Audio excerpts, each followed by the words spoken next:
Hello there, and welcome back.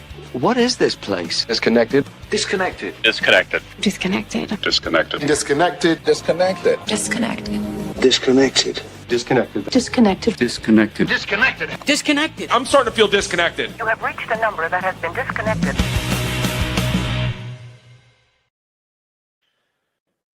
Hey, all, and welcome to Reconnected, another Thursday here live, and here with one of the big guns. We got Mr. Brian Saur from Just the Discs. Hey, buddy. How you doing, man?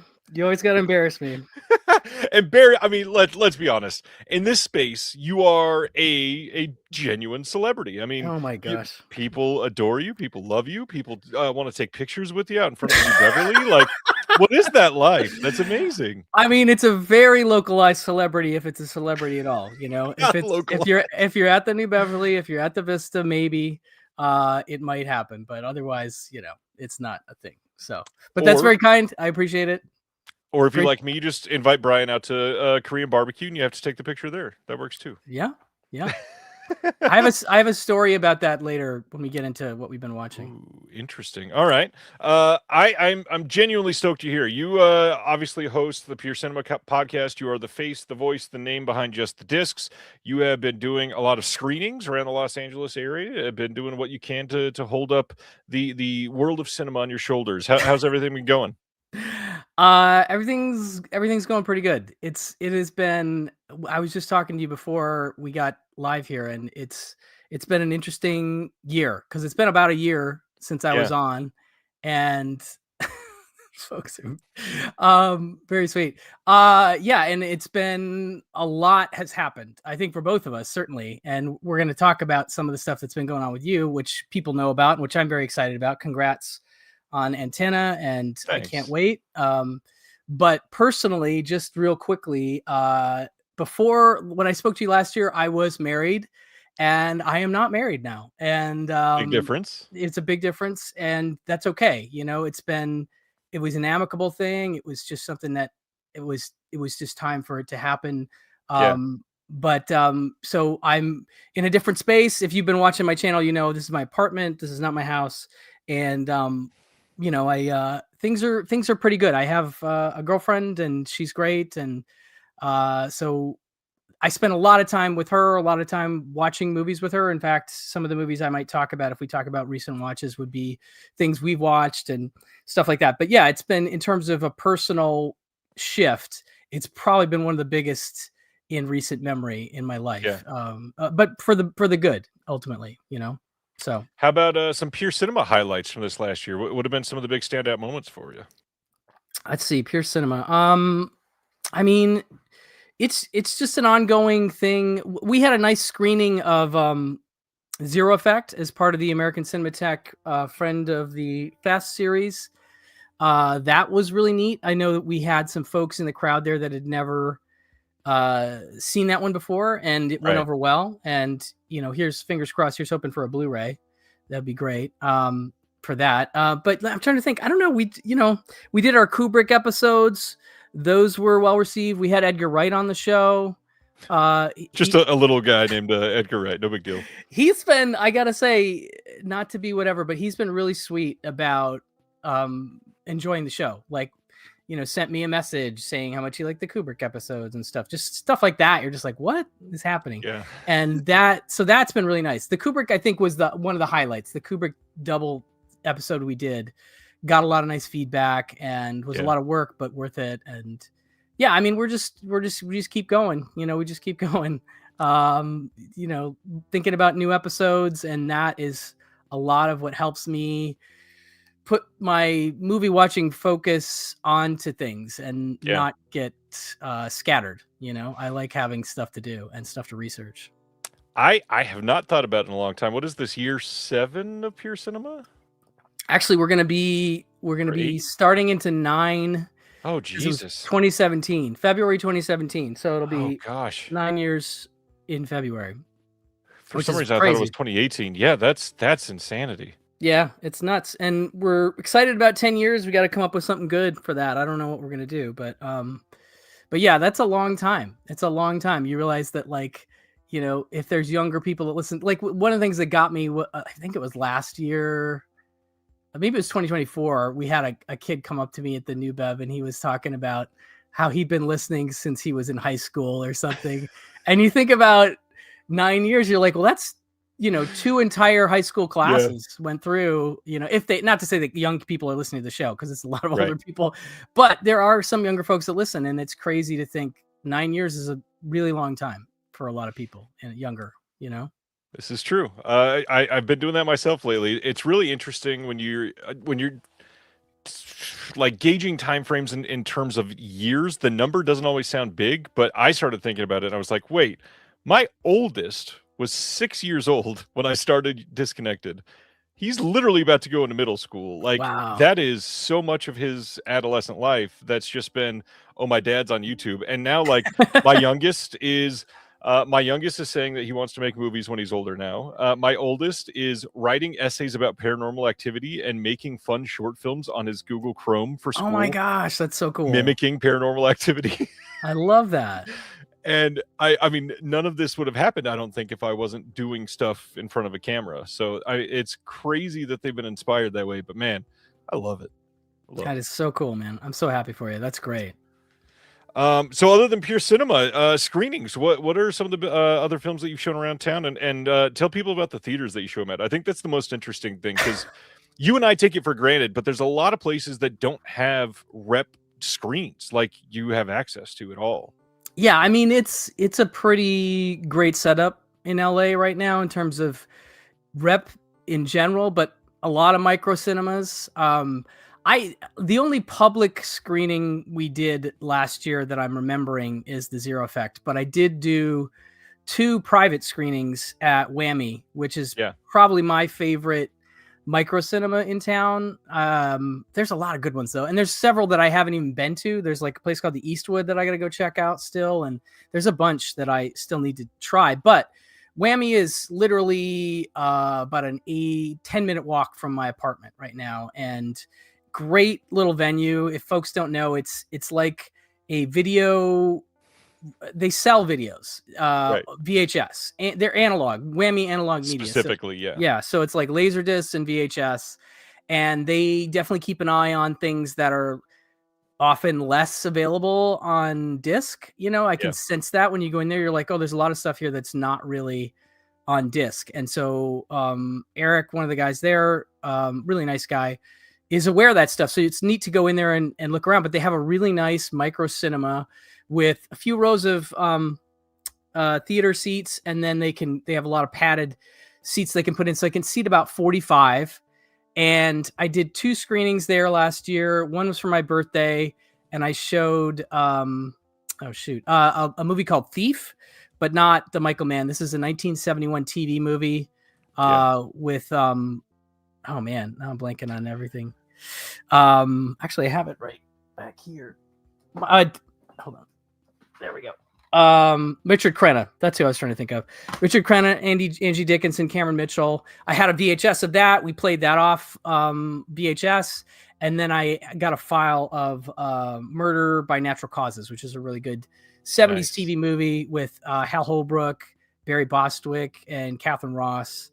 Kind of a death trappy kind of thing, but like a whole lot of fun. So I did that one, and it was so much fun. And Whammy is so affordable in terms of their rentals that I did another one in December, and I showed Cold Blooded, which to date I think only has this media book release. This is with Jason Priestley, and I remember your pickup video of this. God, that's so specific. It was a German release that you got.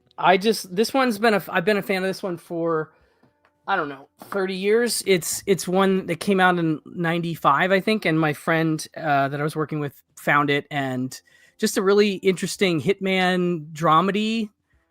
Peter Riegert is the other one. Well, Robert Loge is in it. Michael J. Fox is in it. It's a really a movie that's sort of disappeared in a way. And that was a fun one to show. And then I showed Midnight Offerings, which is another TV movie with Melissa Sue Anderson. It's basically like, I would imagine the pitch was something like, what if there were 2 Carries? And it's a lot of fun.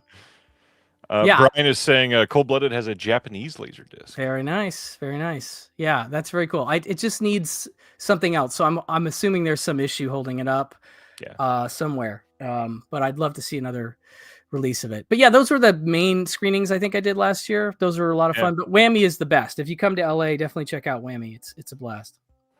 I was meaning the last time I was there to go to Whammy, and in fact, I set up an interview with the owner of Whammy to be able to shoot in Whammy, but we just we literally ran out of time, so I couldn't do it. But everybody seems to love those guys.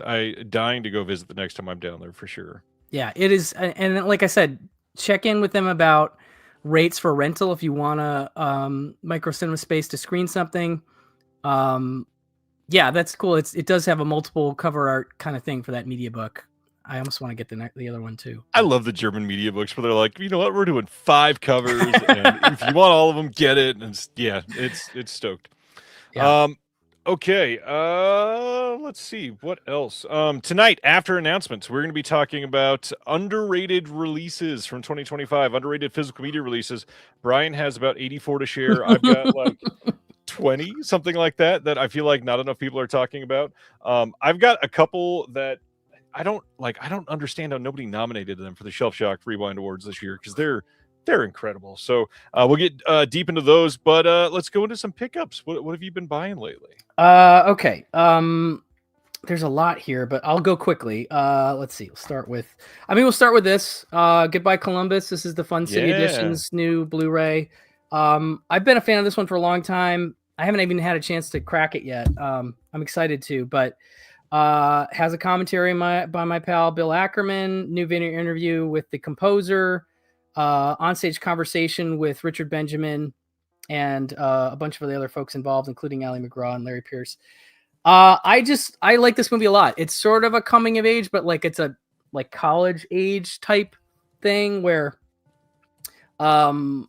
you have Richard Benjamin kind of falling for Ali McGraw, and she's kind of out of his league. He's like a working class Jewish guy, and she's, upper class kind of. Oh, that's very nice. Thank you.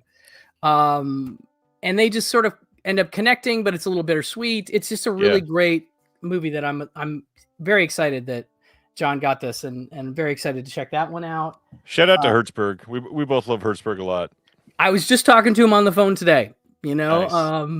He and I have a lot to talk about lately, just personally and stuff like that. So we talk quite a bit. I just got this in the mail, like a Dead Man 4K from Criterion. I'm a Jarmusch head from way back, and this is really exciting. I'm very excited to see this in 4K. Black and white always really gets me going in 4K. So this is a beautiful movie and funny and great score, and I'm very much looking forward to checking that one out. Again, I don't want to take forever on this stuff, but do it. We love seeing this. That's why you're here. So this just literally showed up today. This is this one's very exciting. They did correct the little error, so I think this is the one I'm going to keep. I had the Kino, and the Kino was good, but Night of the Juggler from Transmission, and Transmission, by the way, I mean, talk about batting 1,000. I mean, every single one. I can't wait for the Stunt Man. I can't wait for Cutter's Way. These are really, really exciting 4Ks coming from Fran and Transmission. And this is a really cool sub label. It's become actually one of my favorite sub labels, like right out of the gate. Already. And I haven't even opened this, but I've seen people open this thing up, and there's just so much good stuff in here that I don't. Which I'm not even. We can get into or not how much I feel about extra stuff. I don't need it. I don't mind it. But I don't go out of my way to get it. In this case, it was just what comes with it. But yeah, very, very excited about Night of the Juggler on 4K corrected, Let's see here.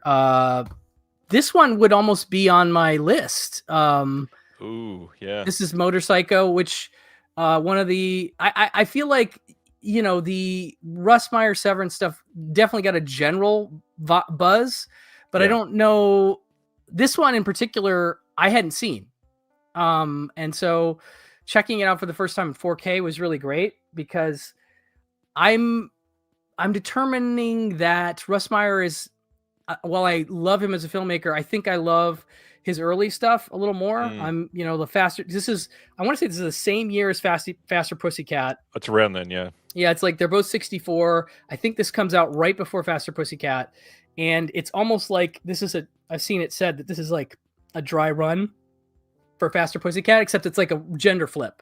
So you have a bunch of guys, which is a little creepier, a little harder to watch. But there is a certain charm to his filmmaking, and this is very softcore, so there's no nudity or anything in this one. But it's got Alex Rocco in it, which is maybe one of the more high profile actors he's ever worked with. And there's some bizarre stuff with him. But yeah, I definitely was, I do. Have you heard, I mean, I don't know that you can say, but for what you can say, have you heard if they're working on more or if it's still up in the air?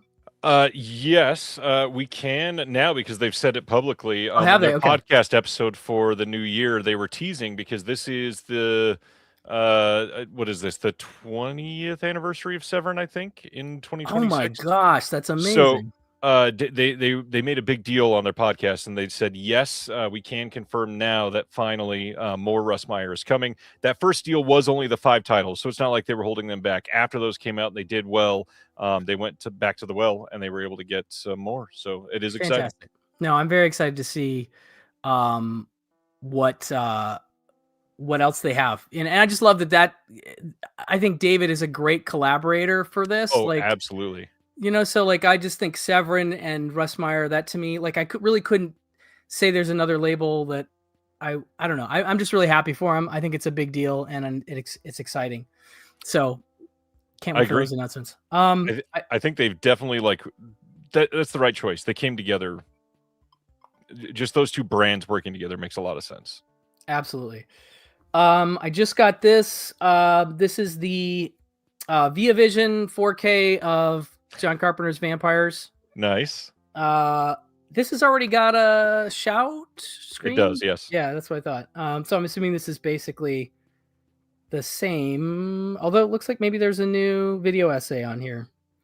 That and is there a booklet in that one too? I think the booklet. Yeah, there's a booklet and the Troy Horwath commentary. Is that says 2025? Did they both come out in 2025? I think so. Okay, so maybe that commentary's there too.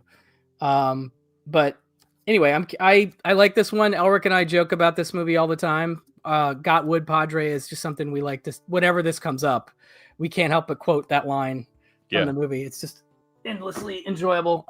Let's see here. Okay, let's just do. Okay, so I've got a bunch from the last. This is basically from the Vinegar Syndrome sale, but I haven't opened these, so I'll just flip through these really fast. Just because I know it's old news at this point, but I picked up Blue City. I don't know why this one. It's like every time I watch it, I'm like, this isn't as good as I want it to be. Right. But I still find it really entertaining, and I love the idea of Judd Nelson is this guy who comes into town and just starts messing with people, just starts tearing stuff up and making a nuisance of himself. And something about that, even though you can tell like this is not a good idea, this is going to go bad. Right. It's still kind of fun. And the fact that Ali Sheedy's in it, I don't know. I think there's some people out there that would dig it, and I don't know why, but the olive Blu-ray was not enough. I'm like, I need a special edition of Blue City for whatever reason. I don't know. Okay. Time Crimes. I got the 4K. I mean, this is great. This is great. Yeah. I mean, I'm such a huge fan of this. I love that it has, I think the Umbrella had this too. The chronological, not that I want to watch that, but like, right. There's a lot of good stuff on here, but this is just, I'm a big time travel movie guy, and this is in recent memory. This is one of the best, I think. It's a good one. Yeah. Yeah, really, really nice. Nacho's a great filmmaker overall. Yeah, definitely. I like his stuff. I would love to see him do more like that. I don't know why. Agreed. I picked up Iced, the Degasser. This is one I've seen, but like, and I remember some of the kills in it, but I just was kind of feeling like a goofy slasher, and I think it was it was like at least 50% off. It was a good deal, so I had to snag that. The Strange Affair. This one I just have heard decent things about. but I've never seen it. Directed by David Green, who I think, did he do I Start Counting, maybe? I want to say he's the I Start Counting guy. I believe so. Yeah. And I think he did this before that. And this has Michael York in it. Detective Sergeant Pierce is obsessed with taking down a local kingpin, Quince.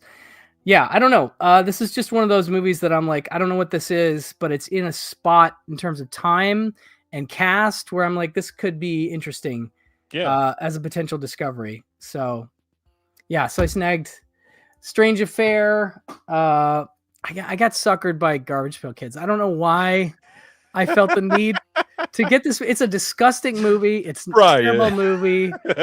But, and I always joke with my boss, because my boss, I work for a movie marketing company, and my boss worked for Fox at the time this came out. I want to say this is like the first movie he ever worked on. He did marketing for it back in the day. Yeah. And I just told him, like super nerd, in one of our staff meetings, I'm like, hey, you know that Garbage Pail Kids is coming out on 4K? I think he was amused momentarily anyway. But yeah, I mean, it's just one of those movies that's so uniquely like no other movie that I just couldn't not get it. I don't know.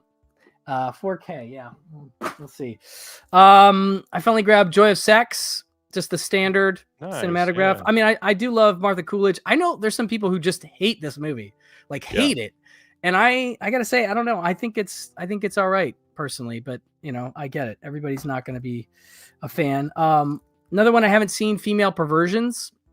I snagged the standard of that. I've heard good things about it, but I don't. I never did see it, so that's another possible discovery. And then this one I have seen. I actually saw for the first time last year. This is Last of the Red Hot Lovers, which is really fun, really funny. Alan Arkin, and actually one of my favorite Sally Kellerman performances. She's like incredibly funny in this. Really, really enjoyable stuff. And then just a few more here. Thunderheart 4K. Nice, just came out. Yeah, I'm just been. It's the right time that I'm ready to revisit this, especially after if we talk about recent watches. There's a recent watch with Val Kilmer that ties into me being excited about rewatching this. But it's been a long time since I've seen this, and I remember liking it, but it's been so long that it's a little fuzzy at this point. And then just a couple Warner Archives that I'm really excited about. One is called On Borrowed Time. Yeah, this is a really great classic film with Lionel Barrymore, where it's like a fable. It's kind of like one of those kind of overly sentimental movies, so it might turn some people off, but the idea is that he tricks death into getting caught in a tree, and that's a whole mythology thing. And then death is unable to kill anybody during that time, and they have to have some kind of reconciliation. But how it gets there, it feels like very Capra-esque a little bit, but slightly, I don't know, I can't quite quantify it, but I'm a big fan of this one. And it was one of the first, if I remember, it was one of the first Warner Archive DVDs that got released. And it was one that a friend of mine at the video store back in the early 2000s was a huge fan of. And I had never seen it. And then when I watched it, I was like, okay, I get it. And the kid's pretty good in it. It's about him and his grandkid kind of. And then I Love Melvin, which is Donald O'Connor from Singing in the Rain. It's like, it's not Singing in the Rain by any stretch, but it's a fun Donald O'Connor as the star kind of movie. And he didn't have a lot of those. So there's some fun musical numbers, some fun dancing. And I just remember being this is another one that came out on Warner Archive DVD that I discovered through that and being like, oh, that's cool. That's a lot of fun. So I Love Melvin. And then lastly, I have a paper. I finally got my hands on the Will Sloan. Oh, wow. Nice. Ed Wood book. Which Ed Wood, Made in Hollywood, USA. Will Sloan, for folks that don't know, great cinephile, but has a show called Important Cinema Club, which I definitely recommend. And is a great writer. If you one of my favorite follows on Letterboxd, he writes funny reviews. He can write insightful reviews. just a good writer. And so I'm very excited to dig into this because I've only read that it's just really well written. And he's just one of these guys who unabashedly loves Ed Wood, like not ironically, like really loves him. And so this has been on my want list for a long time. And I finally got a gift card and I was like, I'm going to get me some Ed Wood. So I did. That's all I got. Sorry, that was a lot. But that's why we're here, buddy. Will Sloan and Justin just so good together. Anybody that's not Justin listening to the the Important Cinema Club, you absolutely need to. Yeah, definitely. Brian, inquiring minds want to know. Corinne in the chat says, "Do you buy most of your stuff, or do you get a lot of it for free because you're famous now?" I want to say it's probably like 60-40 buy to receive, something like that. So I do get some stuff. But not all of it. I'm definitely still buying quite a bit. I'm actually, this is a lot, but we're talking about like months worth here. So this isn't like stuff I got like last week. I just had stacks of stuff that I haven't gotten to yet. So I'm like, well, I'll just bring these on. But yeah, I do get some stuff sent for the channel and stuff like that. And that's kind of surprising to me always that people keep sending stuff, but it's very sweet of them. So I try to do my best. But yeah, so it's about 60-40, something like that. It's not too bad. I hope one day to get about 36% more, and then maybe I can match yours. I can't believe that's ridiculous to me, dude. That's the thing that I don't get at all. The work you do in the space. No big deal. Speaking of buying things, to proof that I bought this one last weekend, I was out with a couple friends that had flown in, physical media friends that I've known literally online for like 7 or 8 years. We met in person for the first time last weekend. I went and bought Dope at a local store. Dope, for some reason, is out of stock. Like most of the time online, you can't find it a lot of the time. And when you do, it's always like $17 to $30. Don't know why. This movie's great, and I've never got the release, so I was glad to be able to get this for only $10. So very nice. Just came out. One of my favorites from last year. Everybody should see this movie. This is not at all what you're expecting going into this. Roofman on 4K with Channing Tatum. This movie is genuinely great. Kirsten Dunst is incredible in this. I loved this movie. I cannot wait to watch it again. I think it is genuinely like freaking fantastic. One of my really good friends I was hanging out with the other night told me, he's like, dude, I really think you'd like Roofman. And I gotta check it out. I really gotta check it out. It is way better than the trailers made it out to be. That's for sure. Yeah, that's the thing. I mean, you never can tell now from a marketing campaign what you're actually in for. And if you let that, and I'm certainly, I've certainly done that where I've let a marketing campaign be like the thing that I go, I don't think I'm going to see that, and that's, dumb. What are these people in marketing thinking, Brian? Like, if we ever knew. I mean, I wish it was, it's a complex thing. Let's just put it like that. It's a complex thing. But by the way, Dope is a really cool movie. I just sort of dropped the ball. Good. Yeah, it's slept on. I think it's been slept on since it came out. It is. Yeah. It was really and honestly, that is a perfect example of marketing kind of doing a movie wrong, because the trailer for that movie is like, it's a fun teenager hangout movie. You watch that movie and it is for like 6 minutes, and then that movie goes batshit in a way that you are not ready for, and it is great. Superbly acted, really great soundtrack, but the story itself in Dope is incredible.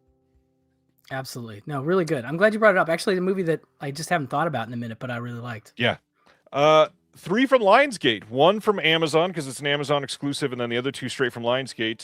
The brand new 1408 4K Steelbook just came out. I need that. I need to see this. This just arrived in the last day. Kind of surprised. Debossed Steelbook. They actually went in to make it kind of nice. And wait, so that one's the Amazon exclusive, right? This is the Amazon exclusive, yes. I'm ordering right now. This has the director's cut and the theatrical cut on 4K, and I think it was the theatrical cut was not even on the Blu-ray. So this had both of them. Oh, nice. And that's the one, by the way, when I got it, I texted Larry Karaszewski. I'm like, director's cut or theatrical? And he's like, theatrical. He's like, it is the better one. Don't mess with that director's cut. The ending's different. And there are there's a big difference in the ending if you haven't seen it. And this is one that I actually brought up on when we had Edgar Wright on the show. If you want to check it out, it was when Running Man came out. And so we did Stephen King, and 1408 for me is still, I think, pretty underrated and Oh, underseen it is. Yeah. these days, especially. Wow, $40? Is this $40? Is that we're That going? that is now the going rate for many of these steelbooks. And don't forget, before Best Buy closed down physical media, Lionsgate steelbooks were $22.99. Wow. All right. Well, I got to get it anyway, damn it, because I really love this movie. All right. Good to know. Well, speaking of incredible cinema, they also just put out the 4K of Cabin Fever in a steelbook, and this is the lenticular art Nice. on the front of this. And when you take the slipcover off, it is just the gore print on the front. I got to say, love this movie genuinely. I know if Erica's watching, she's gonna be cursing me, but I like Eli Roth directing this one. I got to say though, this whole lenticular thing, it's the lenticular itself isn't bad, but we are gluing this onto like barely a better quality than a Shout Factory slipcover. We Oh, can be doing better than that. There's way better ways to take care of this. No, I have never hated Cabin Fever, Sib. I love that movie. All right. Next from Lionsgate, this is my last physical media pickup that's not book or paper related. Another one that this is what made me pull the trigger on a Lionsgate order. They put out Mystery Team on Blu-ray, and this movie is so damn incredible. Derek Comedy was a huge influence on my early comedy stuff, and I do still think it's incredibly weird that we have a Vestron video release of Mystery Team. But Childish Gambino, Donald Glover, whatever you want to call him, has risen to stardom in a way that if you told him on the Mystery Team days that was going to be happening, he'd probably believe you because he's always been that confident, but he'd be stoked. Genuinely incredible movie. Very, very funny. Think 2000 style comedy, but like maybe one of the best of the best. yeah. I got to say, that one I've been shilling for since it came out, pretty much. Like, I can't remember how I got to see an early. I had a friend who's a screenwriter who, for a brief period, was like, we should do these little screenings at bars. And he got an early copy of it, and we watched it at a screening. And I was Nice. like, this movie rules so hard. It's so funny and so ridiculous. And I just have been such a fan. I've been waiting for that Blu-ray. Actually, I think I have one coming. I think I have my Nice. copy coming. But yeah, just everything Donald Glover, they're all funny, but everything Donald Glover's doing, especially in the beginning when he goes to the neighbor's house and is just trying to be like a normal neighbor guy. He's like, we're laughing. Just like everything he's doing is hilarious. Yeah. 40 watt, eh? Just talking about the light bulbs. This ridiculous, stupid. I can't. And hey, did you fuck this bread? It's still one of my favorite jokes in a movie like ever. Beyond that, if you are into Mystery Team, maybe you'd never seen it before and you're watching it for the first time, please go on YouTube and look up Derek Comedy and watch some of the stuff they still have out there. It's ridiculous. Some of the stuff that they have out there for free that you can see on YouTube from Derek Comedy is better than like what most comedians dream of doing. I love their stuff. All right, so A24 sent out their newest zine. This is that copy here. They got a Marty Supreme little fold-out poster in the middle of that one this month. And then, of course, right about the same time, we got in the brand new Fangoria with Sam Raimi's Send Help on the cover of this one. But one thing I really wanted to call out tonight, and I've got years ago on the channel, I did a video about these guys. Layered Butter. Yes, that is a real term. That is a weird name for a company. However, Layered Butter is essentially an art-focused pop culture company. They have made their name by putting out I don't even know what you call them. They're not magazines. They're kind of art books, but there's also like articles dispersed in between. They're more like coffee table books, but they're not hardcover or anything like that. They are gorgeous, though. We're talking like full art spread from like big name artists that you can buy this whole. It's basically like a high quality magazine, I'm going to say. And they're not bad. They're like $40 and they only do 2 or 3 a year. Maybe they've kind of slowed down because of the pandemic, but before that they'd done like 7, I think. They've done a Quentin Tarantino one. They've done a Wes Anderson one. They've done a few others that are like really stylistic individuals to inspire these. And they, over on their Patreon, have started something called the Tiny Poster Club. You can sign up. I think the cheapest one is only $5. They might have a level that's at 10, and then they have their VIP, which is 15. And you can sign up and you get tiny posters sent to you every single month. This is commissioned artwork for Jurassic Park. And then here is one for Sinners. And because of when I signed up, I was like weird in between 2 months. So I got 2 within 1 week. So they just happened to show up at the same time.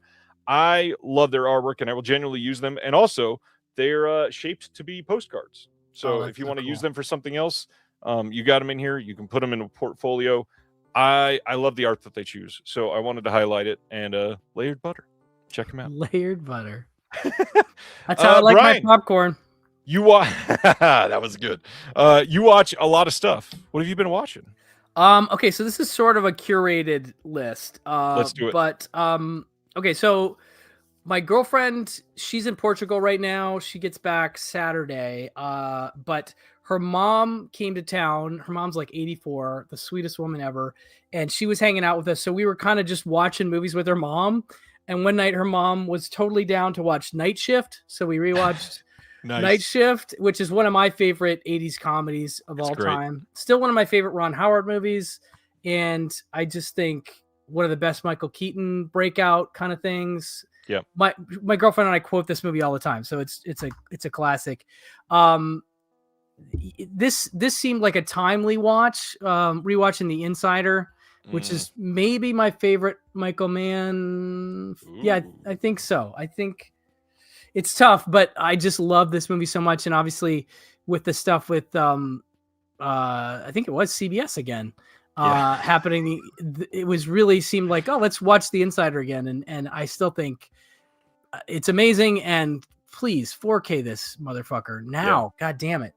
And then, so one of the things that my girlfriend and I are big mutual fans of is documentaries. She's a big documentary person. So it's been really exciting to me to share some of my favorite docs with her. One of them is actually in my stacks over here that I'll talk about later, because it's it's an exciting release from me from 2025. But the stuff that, well, actually one of these actually has come out recently. But so I was showing her a bunch of docs that I love. And one of my all-time favorites is Hands on a Hard Body, which is only on DVD, but my God, this movie is just, I mean, this is like American movie level good, in terms of the characters that you meet.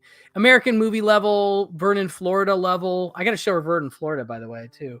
But yeah, this one, it's just about a contest in a truck dealership in Texas where a bunch of people put their hands on a truck, and the last person to take their hands off wins the truck. And the people that are involved in this contest are all characters and all entertaining. And this movie is just, I absolutely love it. I was thinking like it'd be great to get a Blu-ray of it, although it's shot, I think, on like mini DV maybe. Yeah. But I know this is a big Quentin Tarantino favorite. Like it's maybe one of his favorite docs I've heard. And they played a 35 print of it at the New Bev. And part of me was like, maybe that's not your source, but it'd be great. Like they did with the, the Sean Baker, like Takeout and Prince of Broadway, where they bring him to film and scan them back, or however they did it. I forget. Right. But I only saw Takeout for the first time through the Criterion transfer. And when it looks filmic, it's a totally different thing. And so this would be really interesting in that way. I don't think it needs it. But if we're going to get a Blu-ray, maybe that if something like that happened, I don't know. It's so good. This actually did just come out and is really great. And this is Hearts of Darkness, the 4K from Lionsgate. Now I've read online that it's missing some Eleanor Coppola documentary shorts that I think are on some kind of British release. I don't know if it's a 4K or just a Blu-ray of Hearts of Darkness, but I'm like, now I got to get that too. Right. But my girlfriend hadn't seen this one, and I realized this is like maybe one of the first documentaries that made me understand how great documentary can be. Yeah. And just to see, especially with Coppola, now you have Megadoc, and so you could go and watch Coppola dealing with Apocalypse Now, and then you can go and watch Megadoc on Criterion Channel and see him dealing with, Apocalypse Shia. Apocalypse Shia, exactly right. And he is dramatic right out of the gate, man. Holy smokes. But yeah, this documentary is truly spectacular, just in terms of they have archival footage, obviously, of the actors, including like a 14-year-old Lawrence Fishburne. And then they have, like them reflecting on the movie in the like early 90s. Yeah. But then they do this great thing where they use Orson Welles's, I think it was a radio broadcast of him reading Hearts of Darkness, the Conrad book. And so they'll take little clips of that and they'll play it over footage of it's really well put together. I know it's not just Eleanor Coppola, it's George Hickenlooper as well, but it's really such a great put together documentary. And you watch it and you see Coppola in the movie just being like, this movie sucks. This is never going to be, it's inspirational in that way that you're like, wow, he was so not thinking this was going to be any good. And he was wrong. So great release. And then the last one is a DVD only release from Shout called Off the Charts. This is a recommendation from my friend Brendan Small. What a name dropper, Brian. I'm sorry. I just have to be honest. He's the one who I wouldn't know about this. I'm kidding. I'm not trying to be an asshole. Which, by the way, if somebody out there has never listened to them, go listen to all of the episodes of Just the Disc with Brendan on them. They're some of the best. You know what's funny is that I gotta say one of my favorite things that's come about because of the podcast, I think Pure Cinema first, and then Just the Disc, is that I've become really good friends with Brendan, and he's like a really good friend. And that's not a thing, but just a thing where I was like, no way could the guy who made home movies, which I love, and Metalocalypse, be a really good friend of mine. But like, he's really a close friend of mine. And this documentary is fantastic. It's short. It's like an hour long, and it's all about song poems. Basically the services that you would see in magazines where they're like, send us your lyrics and we'll make a song for you.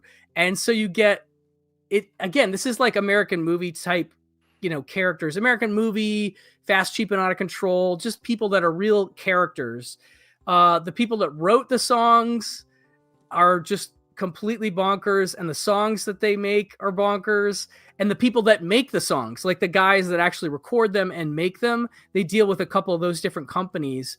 And it's just one of those things where you just are kind of like mouth agape, like, wow. It's one of those movies where you kind of feel bad while you're watching it, because you feel bad, a little embarrassed for the people in there, but they're excited about it. They're excited that their songs are real. And, so we already have like some inside jokes off this movie, my girlfriend and I. It's a really good, like, you can get it on Vimeo too, I think, but it's really recommended. I watched the Zombies doc from Utopia, Hung Up on a Dream. I'm a big fan of the Zombies, one of my favorite bands of all time, the 60s band. And this is Robert Schwartzman's documentary. And it's fascinating because I guess there's some things I knew and some I didn't, but a lot of it has to do with the fact that the Zombies were a band that never really got a proper shake. Like they just, like, all their stuff gained popularity after the fact, and they just didn't get to celebrate their own legacy in its time. It's neat to see them all interviewed and tell the stories of how the band came to be, but it's kind of sad to see just like, oh wow, they were not like the Beatles, like the people didn't know about them, and they actually had to go off and get real jobs after they made like Odyssey and Oracle, which to me is like one of the great albums of all time. And it just wasn't a thing. Like, you find out that some of their biggest hits were picked up like much later, and they never really got to tour with them until much later, much later, like, within the last 10, 15 years. But it's a pretty good doc. I got to say, I enjoyed it. And I just love their music. It's very sweet. Let's see here. In terms of reach. Okay. So this is coming back to the Korean barbecue, where I met our mutual friend, Alex, for the first time. And that was great, because Alex has become like a really good friend of mine. Yeah. And he's a sweetheart, and we go to movies all the time. I went to see House with Laughing Windows at Cinematic Void, which is one of our local screening things they do at Los Feliz 3, which is close, on Monday night. And we had a really great day about a week or so ago where we watched 4 movies. I can only talk about 3 of them because one of them sort of pertains to an episode that I can't talk about. But I'll show the movies that we did watch at his place. And it was fun because Alex is the kind of guy who's down for, 4 movies in a row. And it was, he's the great. I love Alex. Okay, so we watched Hitchhike, the 4K. Great movie. Which Alex hadn't seen, and which I was like, dude, this is so up your alley, and it totally was up his alley. I would if I had to guess, it might have been the winner of the 4 that we watched. And this is a really great disc. I mean, not surprisingly, it's Indicator. They always do great work. Looks great. This movie was darker, but also funnier than I remembered, which is kind of messed up.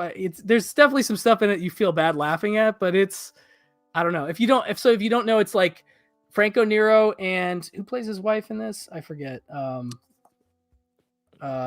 Corinne Clary, I think. Yeah. So they're on a road trip in what is clearly Italy, but it was supposed to be playing for the United States. And their marriage is not in great shape. He's a magazine writer. He's a drunk.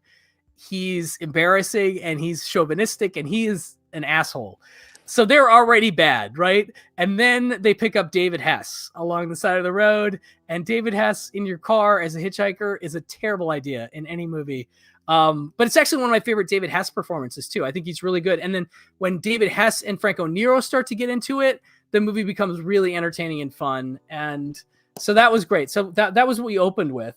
And for whatever reason, we followed it with Bushwhacked with Daniel Stern, which I've gotten a lot of jokes since I posted this because unfortunately he had a little incident with a prostitute. It's been a rough week. Yeah, he got bushwhacked. Everybody's like, he got bushwhacked. And I'm like, yeah, I set that up. I feel bad for the guy. But I'd never seen Bushwhacked, which is like, him feeding off his Wet Bandits character basically and having to babysit a bunch of kids in the woods. And it was super funny because I actually follow Max Goldblatt, and I've met him a few times, son of Mark Goldblatt, the editor. Max is an editor in his own right, done some prominent projects the last year or so. And I noticed that Max had literally, as we were watching this, had posted a story that was him on some podcast talking, because he's in Bushwhacked and he's in Heavyweights. And he was on some podcast talking about Bushwhacked. And I hadn't even seen it. It was some weird confluence of like, now he's the Sticky Bandit. Sorry. And it was just such a weird confluence of like, because he was like, I was like, dude, I did not see that at all. I had no idea. Right. And then he told me, even funnier than that, was that he had recorded that podcast literally like a year prior, and they had just put it out on that day. So there was some kind of Bushwhacked universal confluence that happened on that Daniel Sunday. Stern conjured it. I don't know what happened, but it was super funny. Anyway, it's fun. This is a Adam Risky, who's part of the F This Movie podcast. Some of my favorite episodes of the F This Movie pod. Shout out to my friend Patrick Bromley, who's been on the show a bunch. But when he and Adam get together and talk about movies they watch, it's one of my favorite things to hear on their podcast. Adam's a big Bushwhacked fan. And so when I saw it, I had to let him know. And the last one I'll talk about that we watched together, Alex and I, was Spartan, the David Mamet movie, which needs a Blu-ray, does not have a Blu-ray that I know of. Do you know of a Blu-ray outside the US? I don't think so. Yeah, I don't think so. I'll have to look it up real quick. I don't think so either.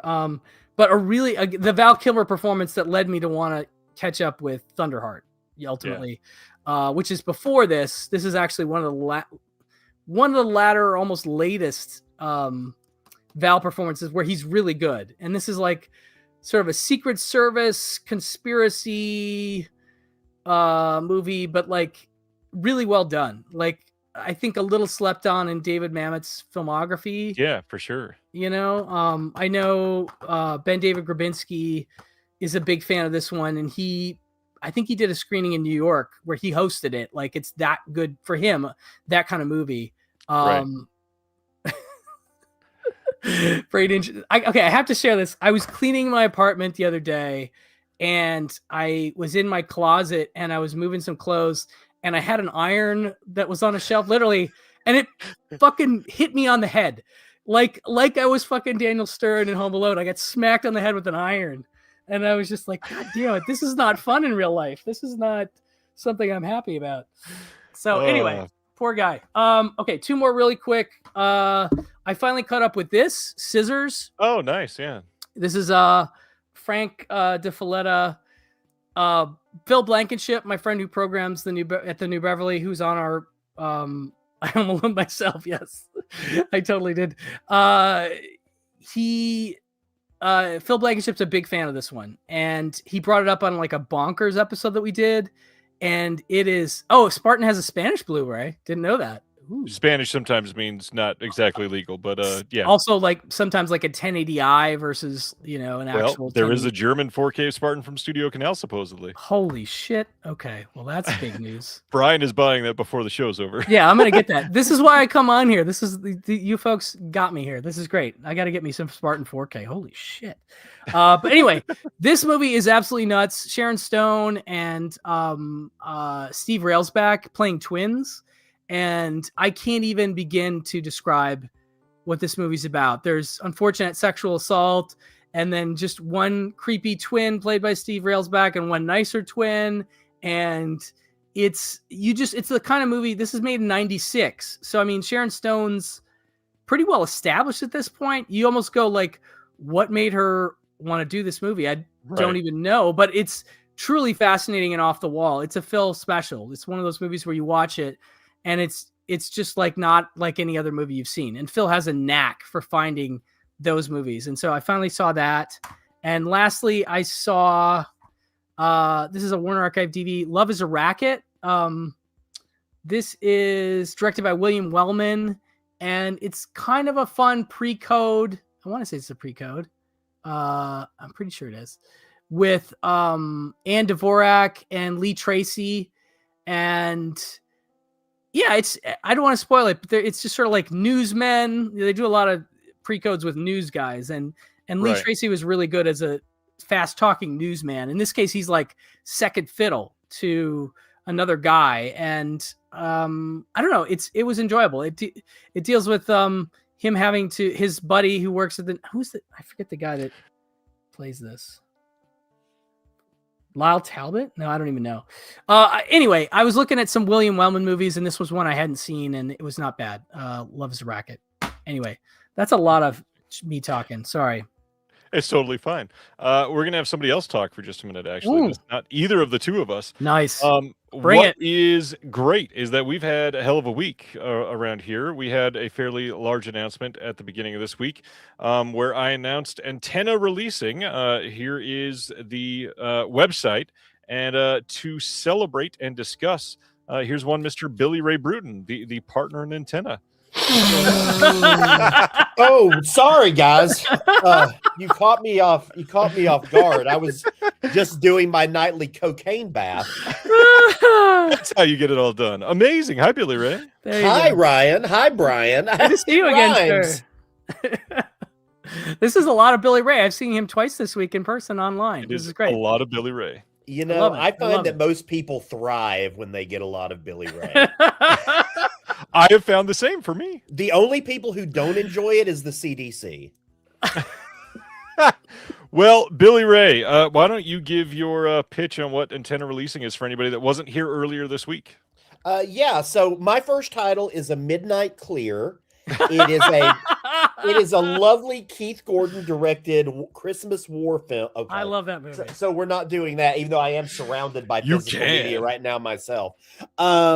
Yeah, Antenna releasing, which is really exciting, which is something that Ryan and Fran and I have concocted, and it's really exciting. So essentially, we think distributors are awful.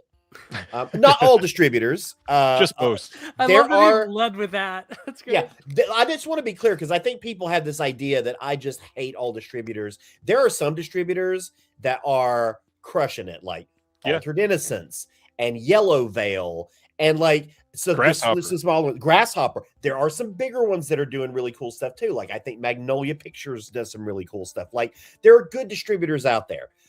But unfortunately, over the last decade, we have seen the rise of predatory distributors, which are distributors that I define as distributors who are quite literally in the bulk business and only want to bilk filmmakers essentially out of every dime they have. And as we know, most filmmakers, when they finish a film, probably don't have half a dime, let alone a whole dime. And so we thought, well, let's try something that maybe is different and benefits the filmmaker in a more sort of partnership forward way, instead of bringing a film and the filmmaker on and then immediately turning antagonistic because we're the distributor. We know better. We have all the answers. We don't need to work with you. That's just nonsensical to me. Why would you not want to work with the people who know the film better than anybody else? So Hits Antenna Releasing was born, and we have our first title, Stolen Kingdom, which is incredible. It's one of the most fun documentaries you will see in 2026. I guarantee you. And if you are a Disney fan, you are you're probably going to just die in the theater. You might just pass away. It is truly the greatest combination of Disney fandoms, urban exploring, and true crime in all of the best ways. Yeah, it really, really is. It's such a crowd pleaser. I saw it, our film Corner to the Stars, world premiered at Slam Dance 2025. Stolen Kingdom was there as well. So I got to see it in a packed crowd of 400 people. And it's a movie you want to see in a theater with an audience. You really get that sort of communal theatrical experience, which you don't get from documentaries a lot of the time. You're not going generally. I mean, no one's going to, the Angelica Film Center to see Showa on a Sunday, expecting it to be a big crowd movie. Stolen Kingdom, you can get that. So the big thing here is we are a film distribution company that we are going to be doing theatrical releasing. We're going to be doing streaming, VOD, and then later this year, starting with our very first physical media release. We are not announcing that specific title yet, but you can count on that coming soon. We will talk about that in the amount of time that it will take to get that ready and out into your hands in the best way possible. Billy Ray, your history, how are you one of the best people to be able to work for a distribution company? Oh gosh, well I don't know that I am one of the best. I'm your experience. I'm just the one you've got.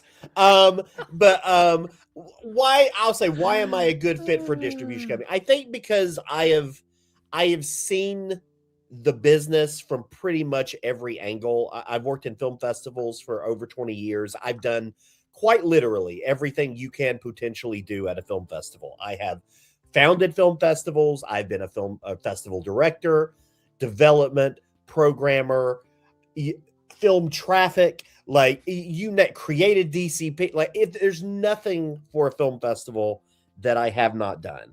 But I've also worked in the distribution and exhibition space for years. I've programmed for some large theaters like Rooftop Cinema Club, where I was programming for the US and UK, literally 1,000 titles a month. And I'm a filmmaker, which I think is probably the biggest feather in that cap, which is I am a filmmaker. I've written and directed a feature. I've produced features. I have worked with distributors in that capacity, and I know how difficult and uncertain it can be, especially for young first-time filmmakers. And so I kind of bring all that to the table, which I hope gives me a slightly different perspective than a lot of other folks out there. We'll see. I personally think that I have good taste in curating films. I think if you're a Screen Draft listener, 50% of you probably agree, and 50% of you think that I was sprung forth from hell to ruin cinema for all eternity. But I like to think that I have pretty good taste. I guess time will tell. Beyond that, two things that I wanted to make sure that we covered tonight. One, I've gotten a lot of questions of is this just new films? And we are working a lot in contemporary cinema, but no, we are definitely working with a lot of rep cinema and catalog titles as well. There's going to be some stuff that will absolutely surprise you that we're able to get our hands on. And then the other big thing, you'll notice there are 3 partners listed on the website. We wanted to make sure that we give a shout out to Mr. Francis Galuppi, the third partner in this. He is the director of the 2027 Evil Dead film coming out. He's the director of Last Stop in Yuma County, a film that we both loved. And he is somebody that's got a huge eye for art. He loves focusing on that side. So he is our creative director. And yeah, we got lots of fun stuff going on and cannot wait to share more with these. Yeah. I mean, I kind of just want to announce everything right now, but we can't. It's like burning a hole in my brain, not being able to talk about some of this stuff. Oh, man. Yeah, it's well, I mean, I'm glad you had dinner with a relative.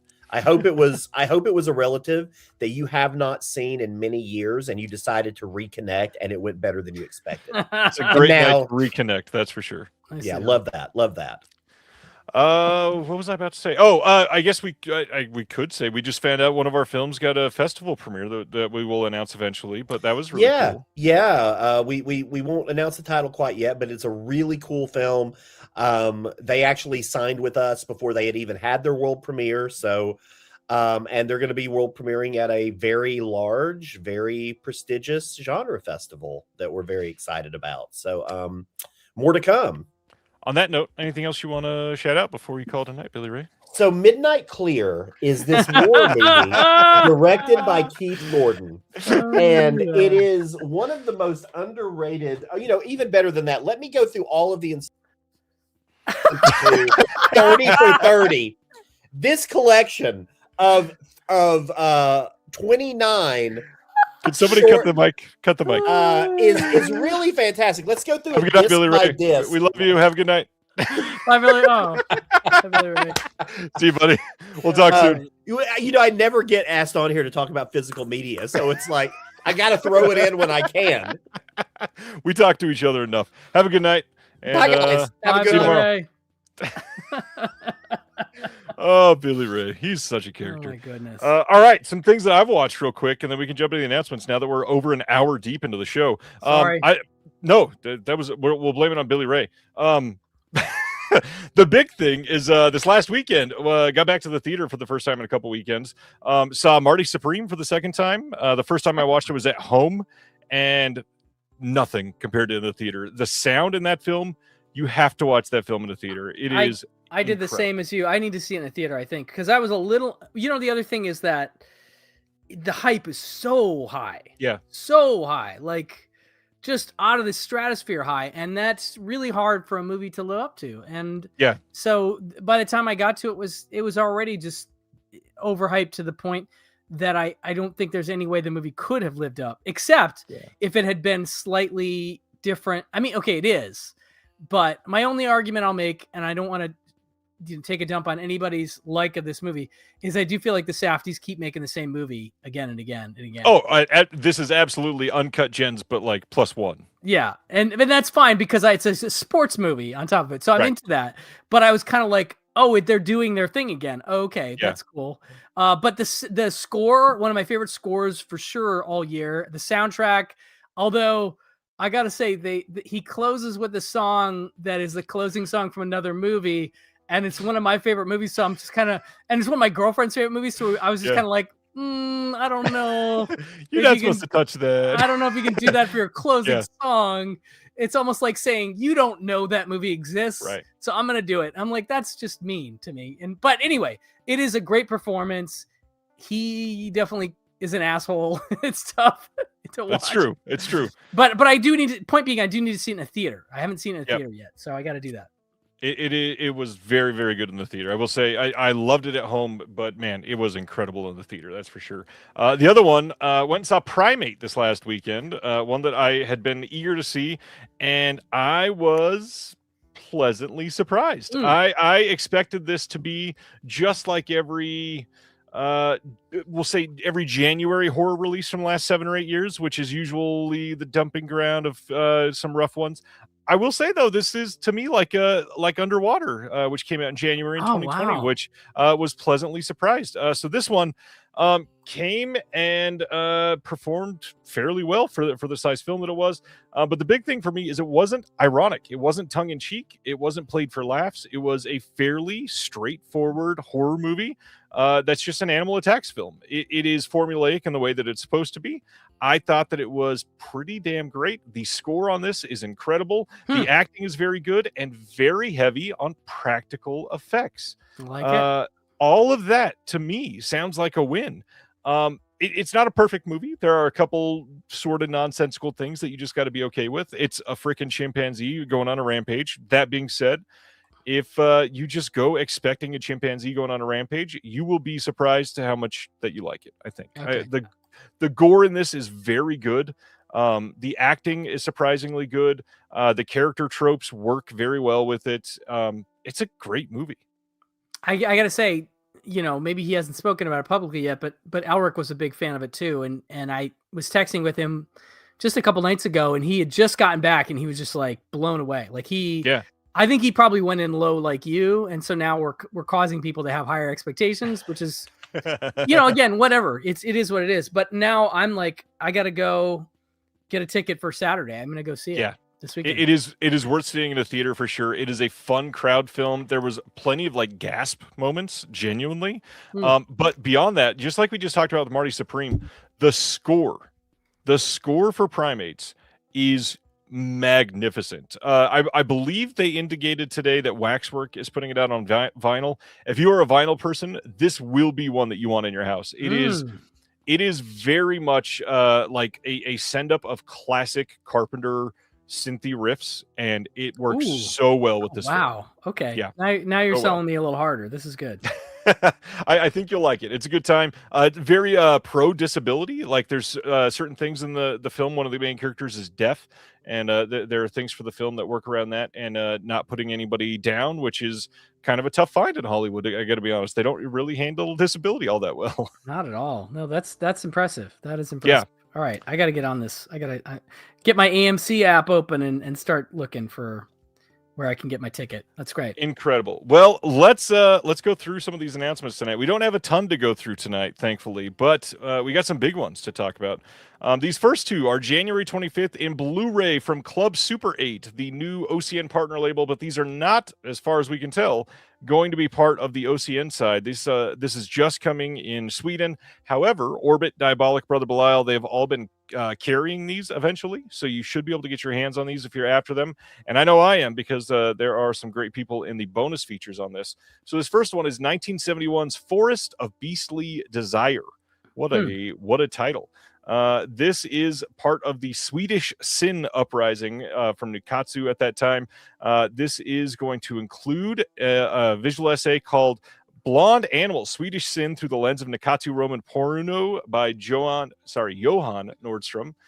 There's also going to be on this an audio commentary by Jasper Sharp, Johan, and Ricard Gramfers, which is going to be great, and this looks very good. But to go with it, we've also got this title, which is Desire First Sex Experience from the same year. And this one in the bonus, we've got Johan Nordstrom again, and then also a visual essay called Queer Nikatsu by Dakota Newt and Christopher Velasco, people who were just recently on the show from the Two and the Pinku podcast, and then another commentary by Jasper and Johan and Ricard. Are you into the Swedish Poruno titles that they're putting out? I mean, no shade at all. Just not really on my radar at the moment, so I don't have a lot to say about these. They seem exciting for those that are, though. They seem pretty great for them. This will hopefully do pretty well for them. So these look good. They're coming out as part of like a series, so check those out. We already talked about Stolen Kingdom and Antenna. I will shout out antennareleasing.com. If you want, please go sign up for the email newsletter. We're going to be sending out regular newsletters and get everybody on board with what we got coming out. You'll be some of the first ones to know about it. It's going to be fun. Nice. Going to the next one. That was just a podcast experience. Go check out Beyond the Blood. They're great people. March 25th on 4K Steelbook, and then a Blu-ray case coming on the side of this. Imprint is releasing a Better Tomorrow trilogy over in Australia. Now, what's interesting is Shout released these, and they are pretty much identical. That being said, Imprint should have more improved subtitles, and it's got a steelbook. So if you're after that, you've got a little bit more going on here. But also, don't forget, Arrow is also going to be releasing these. So if you want that, it'll likely be cheaper than this version. But it does look like a very solid release. I do love the art on the hard box on this. Yeah, and I have not seen the third one, I don't think. I'm pretty sure I haven't. So curious about it. I've only ever seen the first one. So the second one is so much fun, man. You'll Yeah. get a kick out of the second one. It's a blast. I'm dying to get these in. And the hard part is I'm trying to hold myself to wait for the Arrow, but gosh, the Shout Factories are coming out so early compared to the Arrow. It's like, can I wait? Yes, imprint releases are always quality. I agree there, Terry. And then after the Better Tomorrow trilogy, Welcome to Derry Season 1, we had announced a 4K Steelbook, a standard Blu-ray, and a DVD. They also just released that they're going to be doing a standard 4K after everybody was asking. So you will have a chance to get this. Don't worry about that. You can pre-order this on Amazon. This is coming on May 5th. That is the release date, May 5th from Warner. Okay. April 7th, we've got Anamigo putting out The Dagger of Kamui. This was a Kickstarter that they had ran, and this is going to be the wide public release of this, and you can check this out. I had never seen this, but a lot of people were saying this was like formidable for them when they were growing up. Coming out in 85. Is this one that you had seen? I have no clue. Never heard of this movie, ever. So totally off my radar. The trailer for this genuinely looks really great. I think people should check this out if you're into this style of film at all. It's supposed to be very good. Next up is from this last year. Song Sung Blue is coming on February 17th on Blu-ray and DVD only, no 4K. This is coming from Universal. Kind of an odd choice because it seems like everybody that has seen this movie has sort of loved it. Yeah, but are the names not enough to put out a 4K? I don't know. It's Universal too, so I'm always worried with Universal that they could just come out 8 months later and put out a 4K. Is that something they've been doing with their new studio titles? Most of theirs, the horror titles were getting Blu-rays and then a 4K upgrade later, but this is the first time they're doing it for a title like this. Huh? Interesting. Yeah, I've had some friends see this and we're pretty big fans. Definitely the performances and the movie. So yeah. I'm curious. This is supposed to be great. We've got an audio commentary on here with Craig Brewer, the director. We've got extended performances on here. There's some featurettes. Overall, this looks like a pretty solid studio disc and one where I got to see the film at some point here. Terry is shouting out in the comments, check out The Secret Agent, saw it last night. Fantastic movie. I will second that. It's a great movie. It didn't overall work for me as much as it's working for other people. But first of all, main character, incredible actor. I really hope he gets that Oscar nom next week because he deserves it. One movie that did work for me a lot from this last year, The History of Sound. This is getting a Blu-ray and DVD release from Mubi on March 24th. Did you see this one this year? I did not. In fact, I totally missed this one completely, and it's Josh O'Connor, who I like. So this Josh O'Connor, who was in like 3 or 4 films this year. Absolutely, he's having a big year. Yeah, it is him and Paul Mescal, which I love both of these gentlemen. This movie was great. It looks like there are 0 extras on this release, which kind of hurts. But yeah, check out The History of Sound. It is a very slow movie in the way that it's not action-packed or anything, but this is one of the best character pieces of the entire year. It really gives you enough time with each of the characters to feel all of the emotions that they're feeling. It's just a wonderfully put together film. Nice. Next up, also from this last year, The Carpenter's Son, starring Nicolas Cage and FKA Twigs. This is coming on February 17th on Blu-ray and probably DVD. I did not get to see this one. It is one that I've heard is not very good, but I do want to see it. I like to, I'd love to get to like every Nicolas Cage movie ever in my lifetime at some point. That's a lot. I know, it's a lot. So I've got a lot of my work cut out for me. This one I've only heard a few things about. I'm not sure if I need to see it or not, but I'm curious because it's Nick. I'm curious. So taking that idea and running with it, when Elric makes his next 2 movies, because his first movie's out, we just got a physical media release for it, and he gets super famous, and he has to take off from Pure Cinema because he's too big now. Maybe you launch a second show called Just the Cage. I like it. It's you covering every single Nicolas Cage film. I like it. I think you just hit on something really great. I'm into it. Next, God, we got a lot from last year coming out right now. February 17th, we got a Blu-ray coming from Searchlight, also known as Disney, of course, of Rental Family. This is the Brendan Fraser Japanese film about a family that is, a company that pretends to be family members when people need them to be. And Brendan Fraser is playing the father of this young girl. And this movie, did you see this movie last year? I didn't. Yeah, no. It looked very sappy based on the trailer. Yeah. But god dang, did I love this movie. I thought this really? was such a Okay. surprise. Yeah, Good to I know. thought this was going to be so much worse. There is a couple things that happen in this movie that are just perfectly written, and the way that they end up happening in the film, I felt like came together very, very well. Okay, that's cool. Got my interest now. We got some featurettes, some deleted extended scenes, solid looking release, and check it out because it's pretty well made. We got some other fairly large news to talk about this week. This is one of the bigger ones.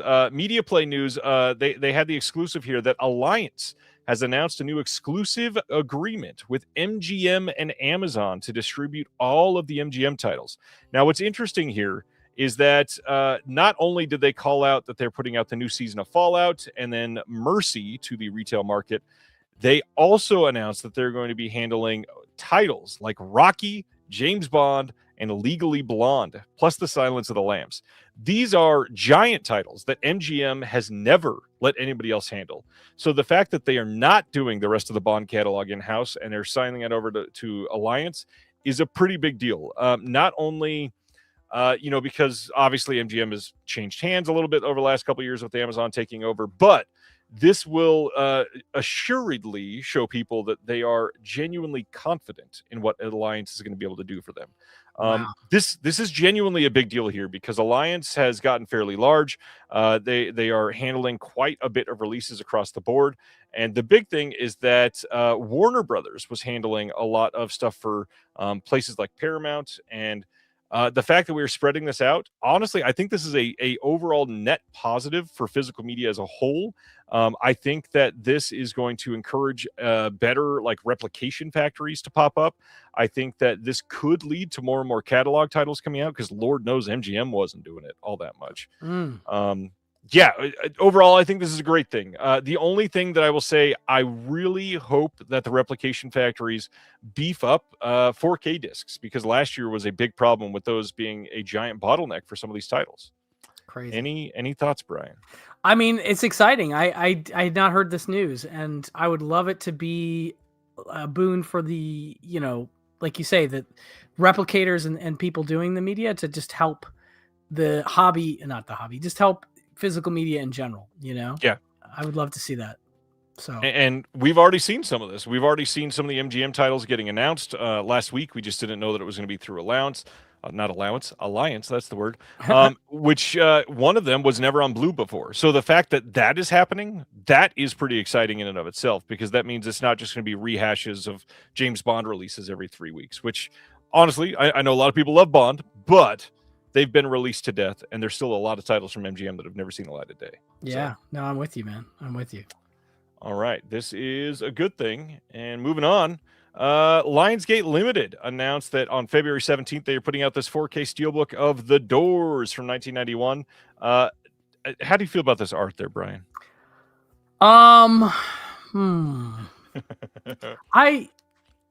think it's interesting. I don't know. I guess I'd have to see it in person. I can't really get a great read on it here. I mean, I'm very pro Val. Okay, well, thank you for that. I mean, maybe not as hot on the crazy psychedelic hair. I don't know. But it's another one that I've been just a great Val place recently. Because my girlfriend and I both love Real Genius and we love Val, and I showed her Kiss Kiss Bang Bang for the first time, and so I've just been kind of in that place where I'm just watching a lot of Val, and I'm long overdue for a rewatch of The Doors. So it's exciting on that level for me, for sure.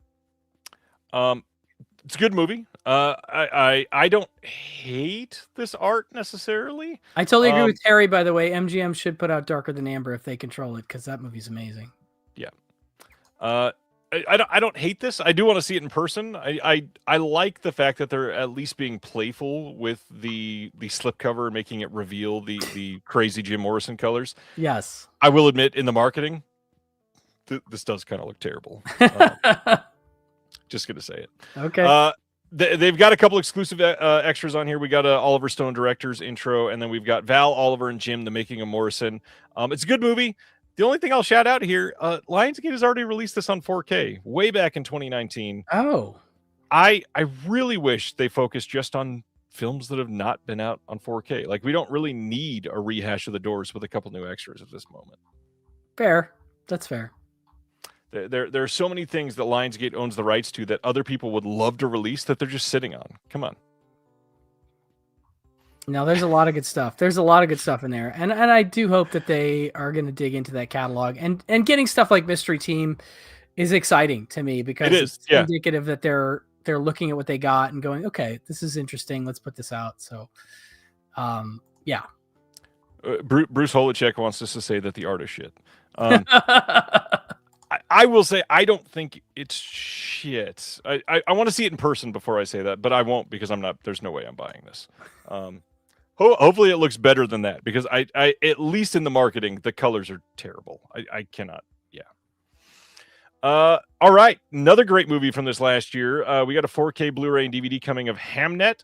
This is rumored to be coming in March in the UK. It'll likely be the same time for the US. We don't have marketing and stuff for all that.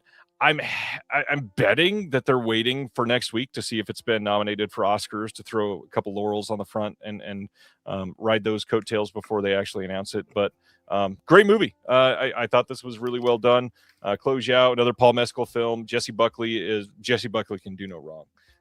Did you see this one? This is another one that I haven't gotten to yet, but I've only heard good things, especially about the Jesse Buckley performance.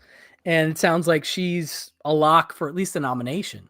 At the very end. She deserves it more than most. I think other than her, the only other one that I really hope comes out on top is Amanda Seyfried in the Testament of Anne Lee. That was my favorite from last year. Wow. Sure. Okay. Cool. Another one I still need to see. I'm behind on my new movies. I'm definitely up on old movies, not as up on new. Yeah, I flipped that myself this year. Usually I'm the same way as you, but I got to see way more in theaters than I expected, for sure. Next up, one that I'm sure Brian has seen at least 3 or 12 times. March 24th, there is a 4K and Blu-ray coming in the U.S. from Kino of A Bridge Too Far from 1977. Have you seen A Bridge Too Far, Brian? That's a good question. I think so, but it's not immediately accessible in my memory. So I do need a rewatch. I know that Imprint put out a nice 4K of this last year, like with an extra disc and everything. So, but I like war movies, and this is one of those like all-star cast war movies. I mean, this cast is insane. This is one of the craziest casts of all time. Literally. Look at that. It's just ridiculous, you know? I want to rewatch it, and it's directed by Attenborough, so that's good. That's good news. The first time I saw this poster for this, I laughed because I said, you know, this poster on the front looks like the back cover of an Indicator release. It's just like a giant block of text. Mm-hmm. We also got a new audio commentary on this one by Steve Mitchell and then the author Stephen J. Rubin, as well as some other extras. And they did carry over a couple of the things, nowhere near what Imprint had. Imprint had an entire other disc. That release is just legendary. If you love this movie or you think you will love this movie, that is by far the one to go for sure. Another Kino. On March 17th, we got a Kino Classics release of The Thief of Baghdad from 1924. This is being shown as a brand new 4K restoration on this one. All of the extras on here are older, carried over from previous releases. But Douglas Fairbanks, Thief of Baghdad. You seen this one? You know, I don't think I've seen this version, although I do love I think the next version, the later version. The 40s, yeah. Yeah, that one's great. But I'm excited about a restoration from Kino. This looks interesting, and it's one that I like the story a lot. So I definitely would be interested in checking this out. I think I've seen some of this. I don't know if I've seen the whole thing. I know of it. I've at least seen major clips. Terry says Imprint released this one as well. Imprint, the gateway to Kino is seemingly what's been happening the last couple of years. That's for sure. Yeah, they had that whole set dedicated to Thief of Baghdad versions, which is pretty cool. That was a fun release. Next up is Lenny Riefenstahl's The Blue Light from 1932, coming on March 24th on Blu-ray. This has a commentary by Anthony Slide. It's Riefenstahl. That's there you go. That's going to be the subject of the conversation surrounding this one. Mm-hmm. Then from Raro, we've got Luchino Visconti's Conversation Piece. This is coming on March 31st from Raro.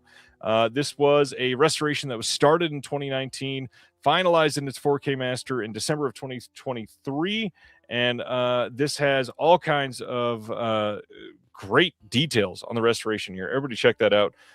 We've got an audio commentary by Bill Gabiri. We've got an archival interview with the film critic and screenwriter Alessandro Bencleveni, I'm going to guess.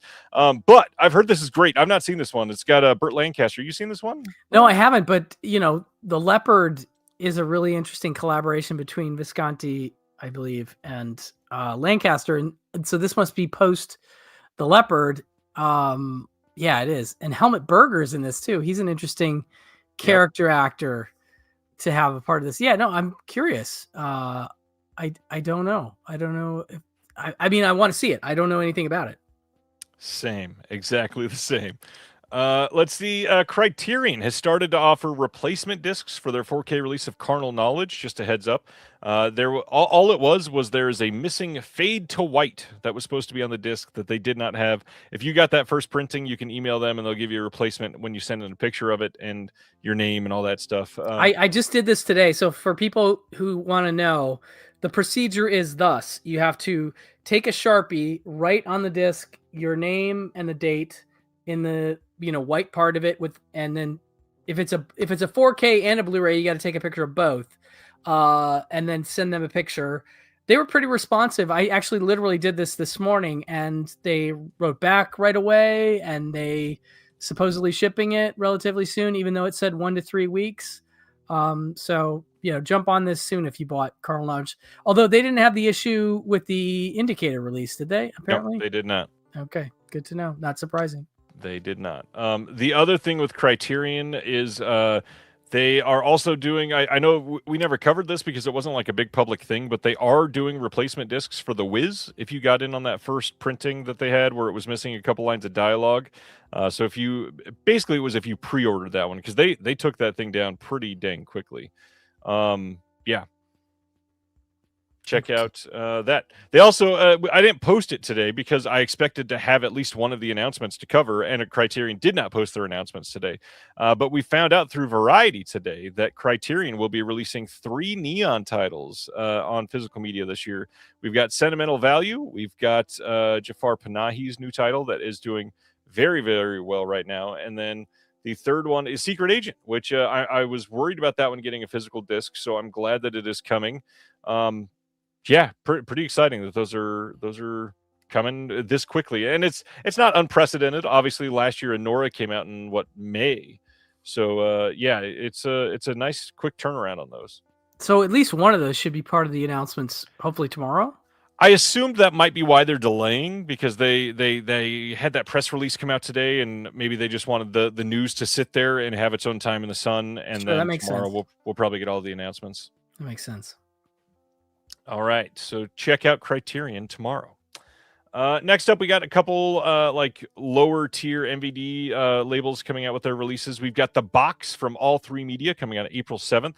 This is a documentary miniseries that played on Paramount Plus, getting a physical media release about police corruption. It's supposed to be pretty good. I've heard some good things about this.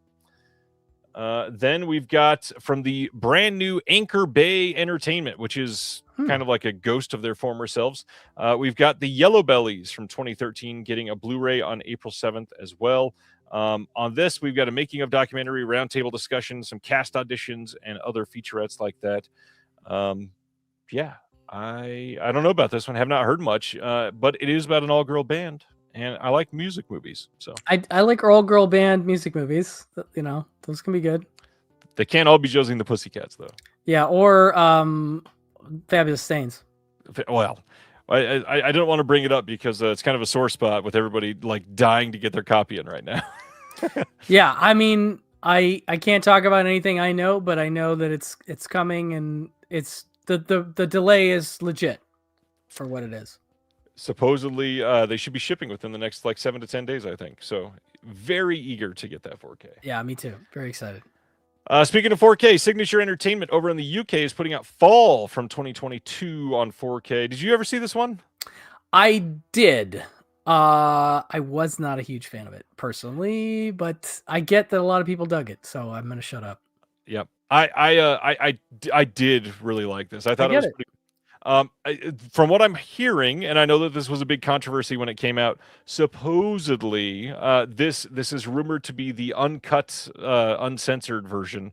Oh. The UK did not get that version, and here you only got that version if you got the 4K Steelbook, which is such an odd rollout strategy. But the whole reason that they censored this thing to begin with is such a joke to me. If somebody is literally stuck hundreds of feet in the air, there's no way they're not saying fuck. Like, let's be honest.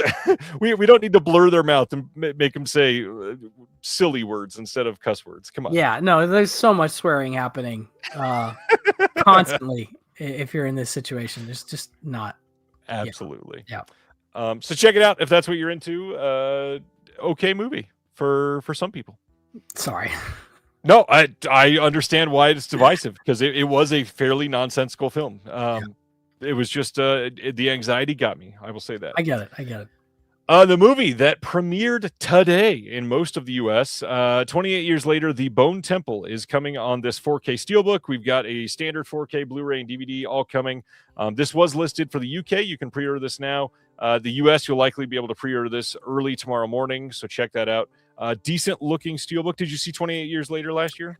I didn't. Again, I'm woefully behind on my new stuff. I won't ask again. I'm sorry. No, keep asking. It's fine. There's going to be one that I'll have seen, but I'm just showing my lack of seeing new stuff.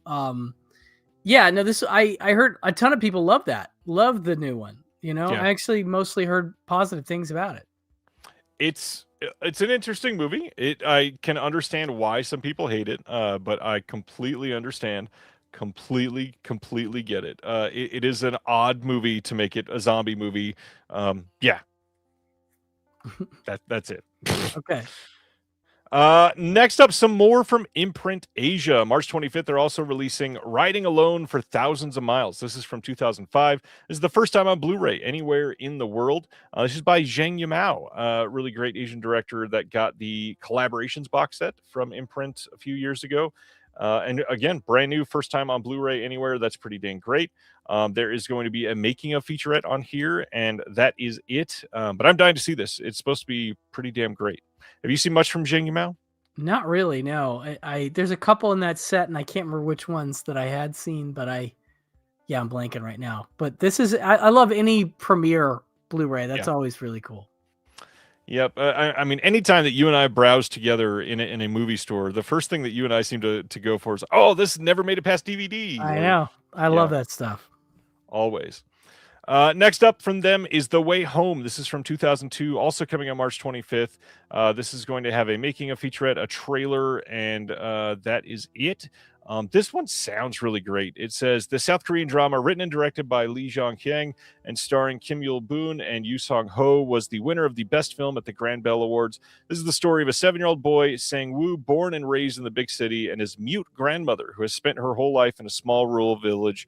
At the age of 78, the star of the film had not only never acted before, but also never even seen a movie. Discovered by the director in a country village, she received critical acclaim and was nominated for Best New Actress at the Grand Bell Awards. That's just a fun story. I like it. Yeah. Heartwarming. All right. Next up, some discotheque announcements. These are all coming on March 31st. All of them are on Blu-ray only. This first one is going to be Voltes 5. This is from 1977 and 78. There is going to be all of the episodes on here. 3-disc release. I don't remember. Are you much of an old anime person? I like old cartoons, anime. I'm mixed on just as a personal taste kind of thing. Yeah. So this looks a little bit like G-Force to me or Voltron, and so it does. I'm intrigued by both Yeah. potential things. Well, if you're not intrigued by that, how about SARS Wars, Bangkok Zombie Crisis? What? This is from 2004, when there was never a worry about SARS viruses at all, of course. This looks hilarious. What the hell is this? That's crazy. Yeah. This looks wild. Classic discotheque. Next up, Bangkok Dangerous. You've probably heard that title before. But Related it's not to that one, right? the one and only Nick Cage. This is the original, the one that was a remake of. This is from 2000.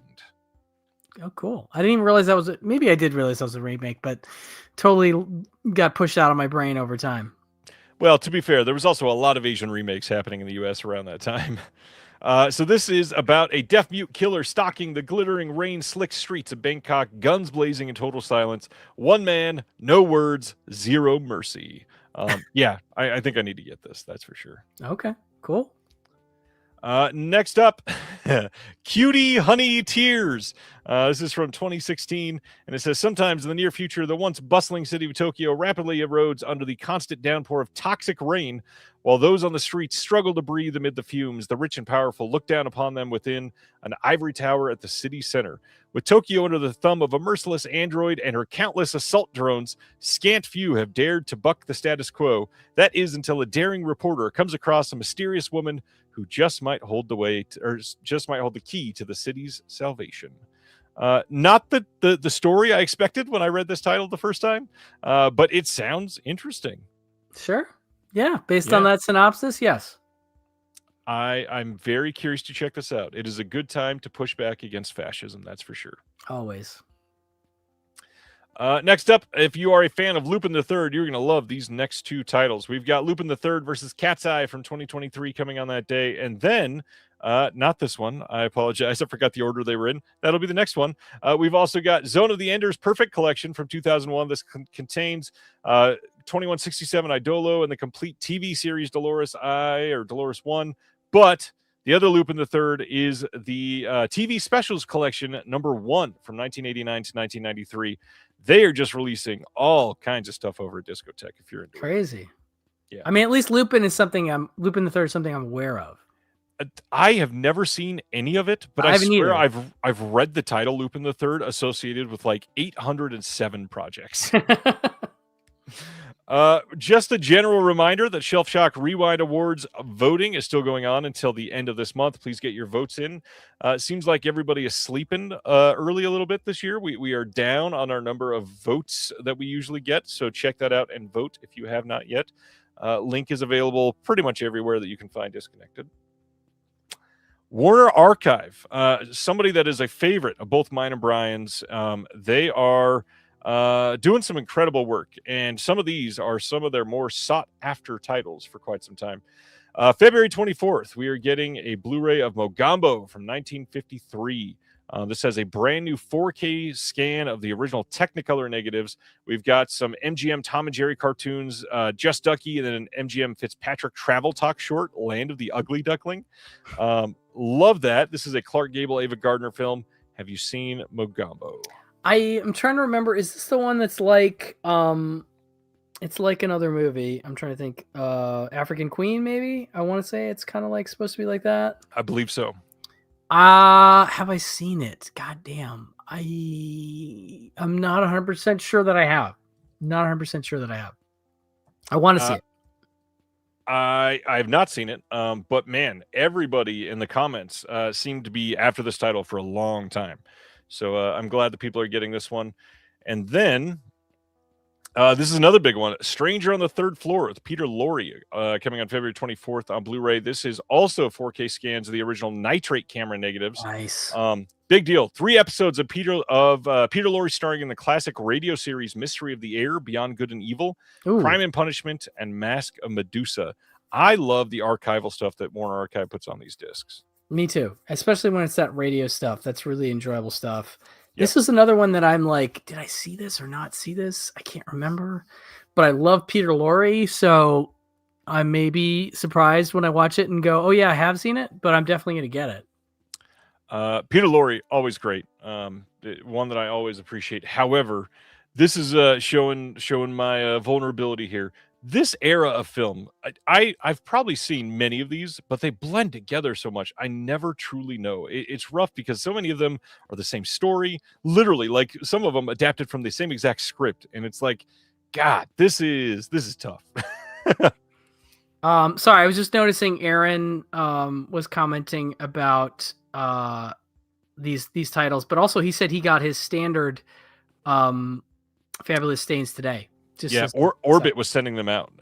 So Orbit got theirs in super early. Very cool. Next, I've been loving the Warner Archive animation that they've been putting out. Specifically this last year, they've been hitting them hard. They are putting out the Loopy de Loop, the complete collection. This covers from 1959 to 1965. I know that I've seen this. I am not, like, in my mind being able to picture any scenes from this one, though. This is one of the earlier Hanna-Barbera releases that they've been working on. So, yeah, this is a must for me. All of their animated stuff over this last year has been stupendous quality. Yeah, no, I love their animated stuff. I mean, I love just about all of it, honestly. But this is one that came out on DVD. I had not seen it. Now, I want to say this is a series that was theatrical shorts and not TV, but maybe they include some TV here. I don't know. But that was one thing that stood out. What does it say? 48 theatrical animated shorts. There we go. So yeah, so that's crazy. So yeah, a rare case of it not being a TV show, but actually a theatrical cartoon that you would have seen in theaters. Yeah. I mean, I imagine they ran them on TV at some point too, but of course. But yeah, that's exciting, and it was fun. I remember the DVD being a discovery for me, and digging it. So I'm very much looking forward to this one, big time. And then their last announcement from this month is Tarzan and His Mate from 1934. This is a big one. I know a lot of people are waiting on all of the Tarzan films to come. I'm hoping that everybody gets them. It seems like they're making them at least a bit of a priority. This one is going to have MGM Shorts, The Spectacle Maker, and What Price Jazz. This is a brand new 4K scan of the Best Preservation Elements release. Yeah, not much to say. This is just a huge deal. Absolutely. No, I'm a big Tarzan movie fan, and I became so because of the proliferation of Tarzan releases on DVD from Warner Brothers. They had the 2 box sets. They had a bunch of one-offs from Warner Archive on DVD, and they've done a bunch on Blu-ray as well. Not a bunch, but a handful. I mean, more. I would love to see more. I think they're a fascinating series of films. I enjoy Johnny Weissmuller, but I also enjoy Gordon Scott. I also enjoy I'm blanking. Jock Mahoney. You know, a lot of the different guys that played Tarzan I find interesting. This is one of the best Tarzan movies in my mind. You know, just when is it 34? 34, yeah. Yeah, so it's like right on the cusp of the code, and it's pretty racy stuff. I mean, there's definitely some stuff that's gonna be kind of crazy for some folks, and this one in particular is pretty nuts, but I think one of the stronger entries in the classic film series for sure. You heard it here first. Brian says Tarzan is pretty nuts. All right. We've got just a couple more things to talk about. The first one, I wanted to thank everybody for coming together.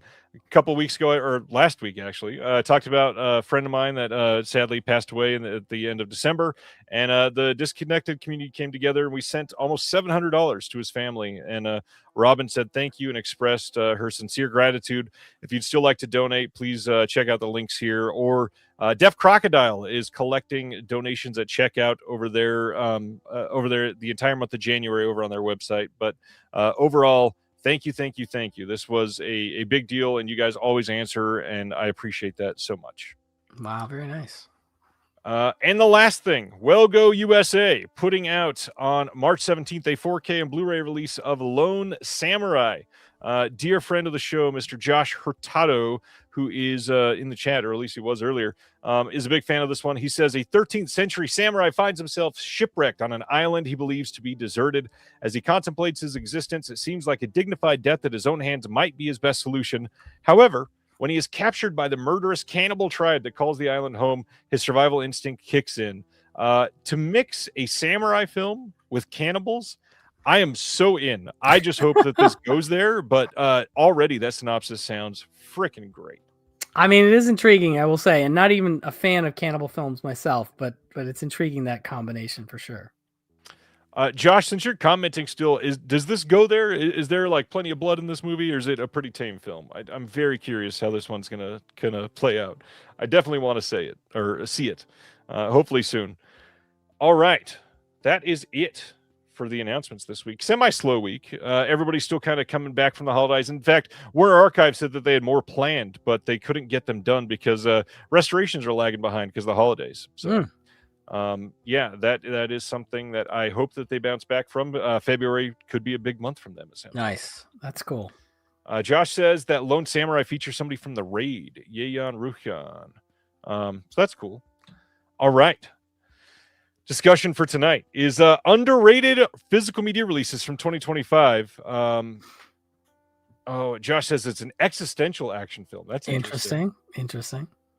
I trust Josh's taste. I will absolutely check it out. So underrated physical media releases from 2025. There are, I don't know what is the best way to say this. So Shelf Shock Rewind Awards this year, I felt were quite varied on the nominations. Like last year, I think The Hitcher was nominated for like 14 different things.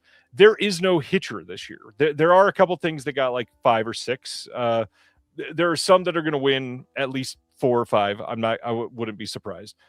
However, I feel like we got quite a bit all across the board. I also feel like there are a lot of things from 2025 that slipped under the radar overall. So how did you feel about the year in physical media as a whole? I mean, I should open by saying, and we did this last time too, and I probably said it then, but my categorization for underrated is mostly related to the film itself. It's not always related to the extras. A lot of it for me is about movies that I think are slept on and that I'm excited are getting some kind of physical release. So that's going to be kind of the focus of my group here. And I think that's why a lot of these don't get called out, is because they aren't always like stacked disc and overall great packages. I mean, some of these do have that. But a lot of it for me is just about a movie that I really like a lot that I think needs more attention, and I hope the physical release will get it that, So that's where I'm coming from, just as a point of view. So, but answer your question, I felt pretty good about it. I mean, I got a lot of stuff over here that I could talk about, if we go there. So. Oh, we're going there. I've got 2 pretty large stacks here, so very happy to talk about it. Okay. All right. Let's. Why don't you share your first couple? Okay. Where to start? All right, I'm going to start with like basically a group, because it's all documentaries. I'm going to start with documentaries because I thought there was a lot of great documentaries, and I've got 2 companies in particular that I'm going to highlight, and that is Canadian International Pictures and Oscilloscope. Put out a couple of my favorites too. So the 2. Sorry. Miss Stephanie Crawford's here tonight. Oh yeah, hello Steph. Oh, that's so nice. I'm so glad Steph's here. I owe Steph a text or 2. I want to talk to Steph. I'm so glad she's here. All right, so I'll start with CIP. Granted, full disclosure, Elric and I are involved in one of these releases, but part of the reason we're involved is because we love the movie. And so anyway, I'll start with Hookers on Davy, which is a really great documentary about trans prostitutes in Canada, and it's both funny and harrowing and just really, really. Oh, thanks, Steph. It's just a really solid documentary. Some really interesting folks that they talk to, and I was just totally swept up in it. It's truly one of my favorite discoveries of the year, on top of which it's, to me, so baller to put out a documentary in 4K. Like, I just I become friendly with David Marriott, who is one of the folks behind CIP, and he is such good people. I can't tell you. Like, David's so one of us, super great guy. I love David. So anyway, but yeah, this has got, tons of features. I can't even I can't even get into like how much stuff is on this disc, but that's par for the course for CIP. They just do great work. But this doc in particular was really great. And the other one is one of Alaric and I's favorite docs, and that's Devil at Your Heels. And we have a couple features on this one, but this is myself for this is always American movie meets Evil Knievel is kind of what it is, you know, because it's about a guy who's trying to jump a rocket car across a river, and he's a character. His name, there's a guy called Kenny Powers in this that is fascinating too. Anyway, this is great stuff. And the two I love from Oscilloscope, both two of my favorites actually. One of the ones I showed my girlfriend is I Like Killing Flies, which is absolutely one of my favorite documentaries ever, to the point where I finally, on the very back, you can see that Kenny Shopson is wearing a t-shirt that says Shopson's General Store. And it's a really funny shirt because the way it's printed, if you fold it up, it's like a Mad Magazine, and it says "Eat Me." It makes so I was showing my girlfriend this movie, and she loved it. Her mom loved it, and I was like, I got to get one of them damn shirts. So I went to the website, and Shopson's is still around, and they still sell the shirts. So I finally got myself a Shopson's t-shirt. But anyway, it's about this little diner in New York. They've moved around since this doc came out in like 2004, but he's such a character, he's his own sort of blue collar philosopher, but it's also a food doc, which I actually kind of love. I bought his cookbook, and his cookbook is great too. Nice. I just love this. And it's got a Cooking with Kenny short film included. And the other one is Bennett Miller's The Cruise with Timothy Speed Levitch. This is the movie that sort of launched him to show up in Linklater movies like Waking Life and other stuff. And it's just Timothy Speed Levitch is, at the time, he was a tour guide for New York City tour buses. And he is just, again, a character, the kind of guy I love to see in a doc, where he's incredibly intelligent, and it just has all these incredible existential theories about the city itself and his relationship to the city and the history of the city. He knows just everything about it. It's incredible to hear him give one of his little tours. So these two are, I think you can get them from Amazon, but they're also available through Oscilloscope, and had been a long time coming to Blu-ray. I Like Killing Flies had been out of print on DVD for years and not really streamable, whereas The Cruise you could stream at least on VOD. Anyway, those are 4 docs that I love, and I was so psyched came out on disc this year. Before I share my my first 2, I pulled out. I did have 1 doc actually, so I will glom onto yours real quick. This one's a new one, but I feel like people are sleeping on this and did not actually check it out. Music Box released Secret Mall Apartment. I want to see this so bad. This is about some dudes that literally lived in a mall for years, and this documentary is really great. I think this release is not being checked out by a lot of people, but there's over 80 minutes of extra stuff. And for a doc that is a modern doc, this is like the type of thing that I want to live up for if we're releasing modern docs on Antenna. So this deserves a lot of love. I'm so glad that this came out. Check it out. You can get it on Amazon still. Really fun story, and nice pairing with Roofman coming out this year. Very similar sort of stories. And then I kind of my first things that I really want to share that wasn't a doc. These are funny because these are going to be like very highly rated releases from this year, but I think that we're just a little jaded. So I want to make sure before I go into like the other stuff that's really kind of not going to get talked about a lot, these deserve extra attention because these are kind of crazy. First, I know that we've talked about it a lot over the last 3 months, but the Sato releases from Vinegar Syndrome's Pink Line, this is a huge deal. The fact that we're getting these restored and we're getting a whole bunch of Sato films, like we've already gotten 3 volumes, and they've already said there's still many more coming from Sato. Like this is stuff that people that are into Pink films have been watching these in horribly translated, bad YouTube rips, ripped on a couple sites that I won't even name, that usually not in sync, usually done in a way that you're like, man, I can't really see what the scene is portraying. And to see these restored this way, these releases are incredible, and the fact that we're getting so many, and now pink films are suddenly getting popular. Thankfully for all of us that Vinegar Syndrome is doing it, even though some other companies have been doing it for years, like Synapse through their Impulse line had really been giving a lot of love to pink films, but now Vinegar Syndrome kind of made it sexy again for people to check them out. So yeah, check out more of the Sato releases if you've been worried about it or curious how good they are. Even though they're getting a lot of praise, they deserve a lot more. But the one that I think that is in that category that deserves it even more is the releases from Hammer Films. The Curse of Frankenstein. This came out, and I don't even know where to begin with this. This release is at a level that should be expected of brands that have been around for years, for like the biggest films of all time. And yeah, Curse of Frankenstein is probably maybe the biggest or the second biggest of the Hammer films that they've released through there. But these releases, if you've not seen one on the inside, first of all, like I can't even show you everything that's in here. Oh my gosh. All of the extras are incredible. The film itself looks amazing, the restoration. Book-wise, this is some of the better essays from this year. Like, this is... Oh, look at that thing. Jeepers.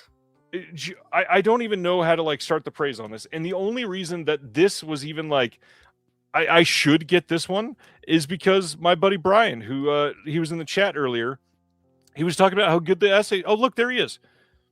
Curse of Frankenstein from Hammer is my best release of the year. It's insane. He is the one that was like, listen, you need to go read the essays for this if you haven't yet. And I went, okay. And I went and checked them out. And these are mind-blowingly great essays in this release. The extras on every single one of the Hammer releases have been insanely good. The archive work through Hammer and the UK is so far above what we get on stuff from the US. It is insane. I don't think Hammer is getting enough love for what they've done over there. So that's it. I wanted to heap a little bit more praise before I went into the deeper cuts. Well, and I'll just improvising off of yours. I actually have a video coming out this Sunday that's sort of like more favorites of the year, and one of the ones I included in that is the Hammer version of Captain Kronos, which is, while not quite on the level of that, is also ridiculous. Captain Kronos, by the way, is one of my favorite Hammer films ever. I think it's fantastic. And this set is just, I mean, you got the book, you've got 2 books, basically cards, and then just tons and tons of discs. You have like multiple aspect ratio versions in 4K. Yeah. So you have this 166 UK theatrical, one full screen 137 as film version, widescreen 185 US theatrical. You know, those are the UHDs, and then you've got all the Blu-rays and special. I mean, it's just incredible. These are, I don't know. I gotta pay a little closer attention to Hammer after this, because I was just floored by how good this set is. It's fantastic. Blown away. Yeah. Now, do you know, is the restoration the same as the Warner Archive 4K that came out? They are identical. The only thing that is different is the UK release has a bonus disc with which some archival, like very British extras are on there, and that's it. You still get most of the disc extras on the archive disc here in the US, but I will honestly say this is one of those releases where the book that comes with it is likely worth about $15 to $20 by itself, literally. Wow. Damn, that's good. Okay, where to go next? There's a lot here. Okay. I'll do, let's see. I'll do Fun City. Fun City is a tough one because I don't know, are they underpraised, or what's your vibe about their releases? I feel like since they left OCN, people just forget they exist. So I try to bring them up when I can, but they're great. That's great. Okay, well then I'll what maybe my favorite trailer compilation ever made, Welcome to Fun City, I think is just spectacular. I mean, the way he's set this up and organized it by decade, and is including, and I believe all this stuff is newly scanned from 35 elements. So. Yeah. So you're not getting just like YouTube rips, and in a lot of cases you're getting stuff that you've never seen on YouTube. Right. So it's an incredible compilation, that one. And then I just tried not to go too crazy, so I just picked two. Baby It's You, which is maybe my favorite John Sayles film, pretty close with a couple others, but and this version is a new transfer, and it's got, again, a Bill Ackerman commentary, one of my favorite things to have on a disc, and that commentary is great. And new interview with Sayles, Griffin Dunn and Amy Robinson, Rosanna Arquette, Vincent Spano, Matthew Modine. It's fantastic, and this movie is just so good. So I can't recommend that one enough. And lastly, from them, Lifeguard, which is just a great character study with Sam Elliott as a lifeguard in his probably in his 30s, I guess, but looking at sort of an existential life crisis and meeting a woman who's kind of like wanting to help him, quote unquote, move on. And he has to decide if he wants to move on, or if he wants to stay where he's at. And it's a very relatable movie in that sense, but an incredible performance from Sam Elliott. He's just so good in this. Great movie. And then just a couple from Arrow, and then I'll kick it over to you. This was huge because it'd never been on Blu-ray or DVD that I know of, and that's Enemy Territory. Just a really great siege movie with Ray Parker Jr. as one of the prominents, and an early performance from Candyman. Why can't I think of the actor right now that just passed away? Let's just wait. I want to see how long it takes. Yeah. Somebody will post it in the chat in a second. Tony Todd. I got it. Tony Todd. That wasn't too bad. Yeah. But yeah, Jan Michael Vincent's in this. It's basically about a guy, an insurance salesman, who has to get a deposit for an insurance. Thank you. In $10,000 in cash in a neighborhood. I want to say they moved it. Did they move it to Chicago, or was it originally in Chicago and now it's New York? Anyway, it's a bad neighborhood, a bad apartment building in the projects, and he basically gets himself in trouble with a local gang called the Vampires, led by Tony Todd, and then they basically are scouring the whole building, trying to kill him, and he ends up pulling some bunch of people into it. This has a commentary from my friend, where is it? Dave Wayne, who runs a video store in the UK that is one of the last Snips video. Snips, yeah. Yeah, and definitely follow Dave on socials. Dave's great, just a really knowledgeable guy, and does a YouTube show every week called At the Video Store, which is fantastic because he literally, kind of like you in some ways, but different. Like, he goes through all the new releases he's gotten in, and like I said, just the knowledge base is so solid that there we go. Yeah, top 10. Yeah. But yeah, some nice features on here, and just great to see this. Granted, this is Region B locked, but a movie I didn't think we were going to get on any physical format outside of VHS. So that's great. And then Outland is my other pick from Arrow. I really love Outland, a quasi remake of High Noon in space with Sean Connery playing the Gary Cooper role. And it also has Peter Boyle, a very evil Peter Boyle, James Sicking, Francis Sternhagen, written and directed by Hyams. Looks great on this 4K.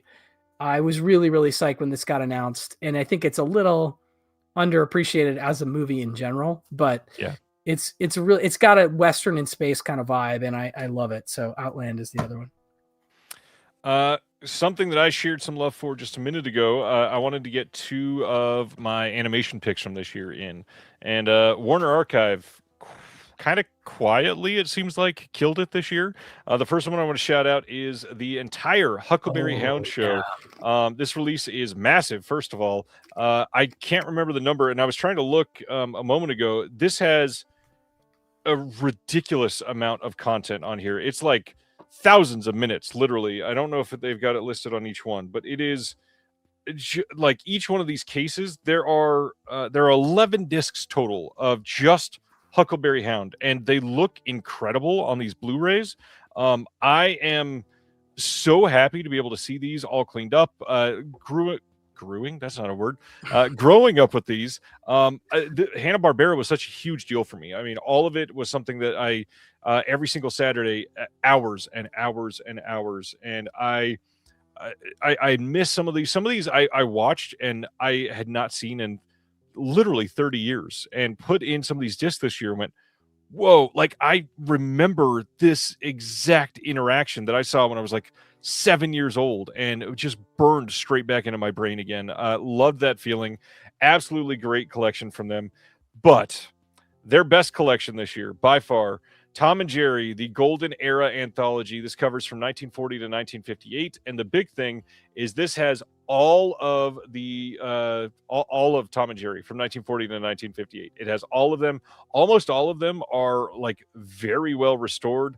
The do they get the name of it on here? There is okay, it's not on here. There is a collection of like 14 shorts that were from a very specific section that were not restored, and they don't look good on the disc at all.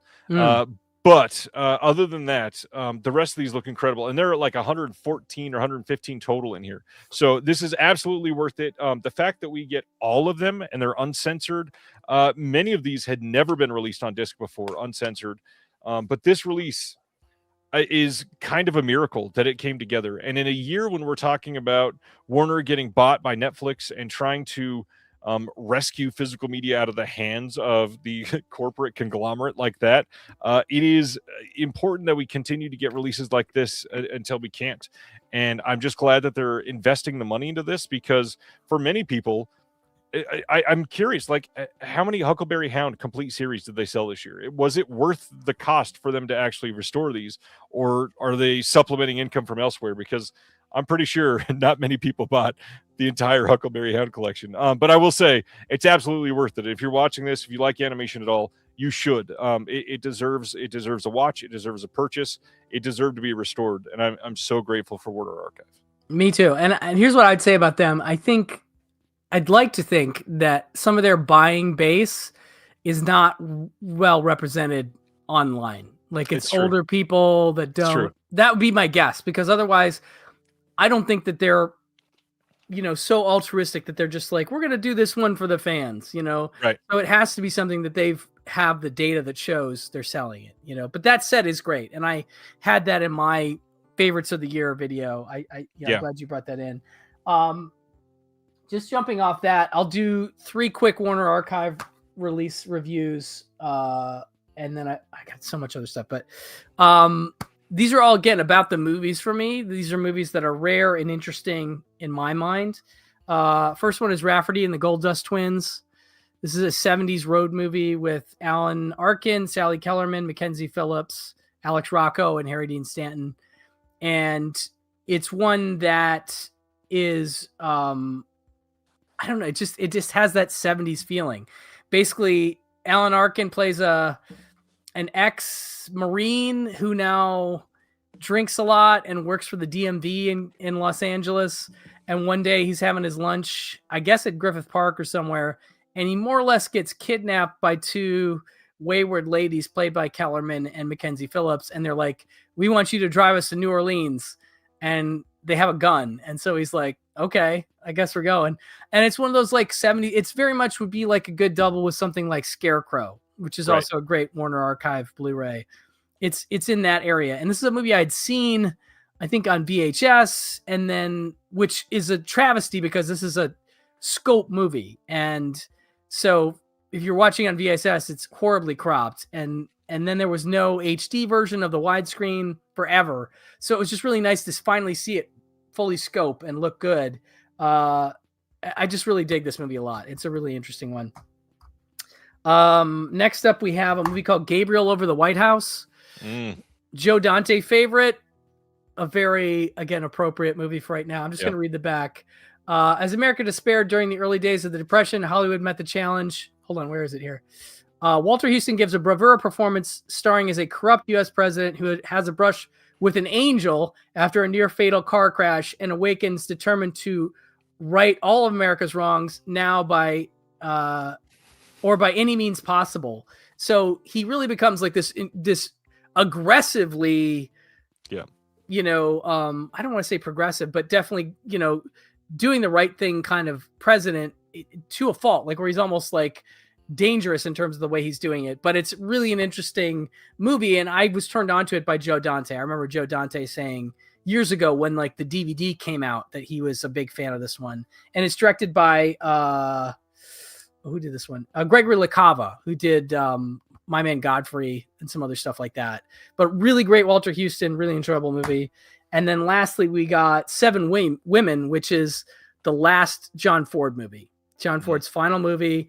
And it's about a group of women in a mission in the midst of in China, and they are basically there's a siege from bandits, and it's intense. It gets intense, and the ending is intense, and I think it's a pretty solid last movie, especially for John Ford, who is a very male heavy filmmaker. Not that he didn't have sympathetic and sometimes progressive females in his films, but this cast is really strong because it's like Anne Bancroft, Sue Lyon, Margaret Leighton, Mildred Dunnock. You recognize the women you don't know the names of, you definitely recognize, and particularly Anne Bancroft is spectacular in this.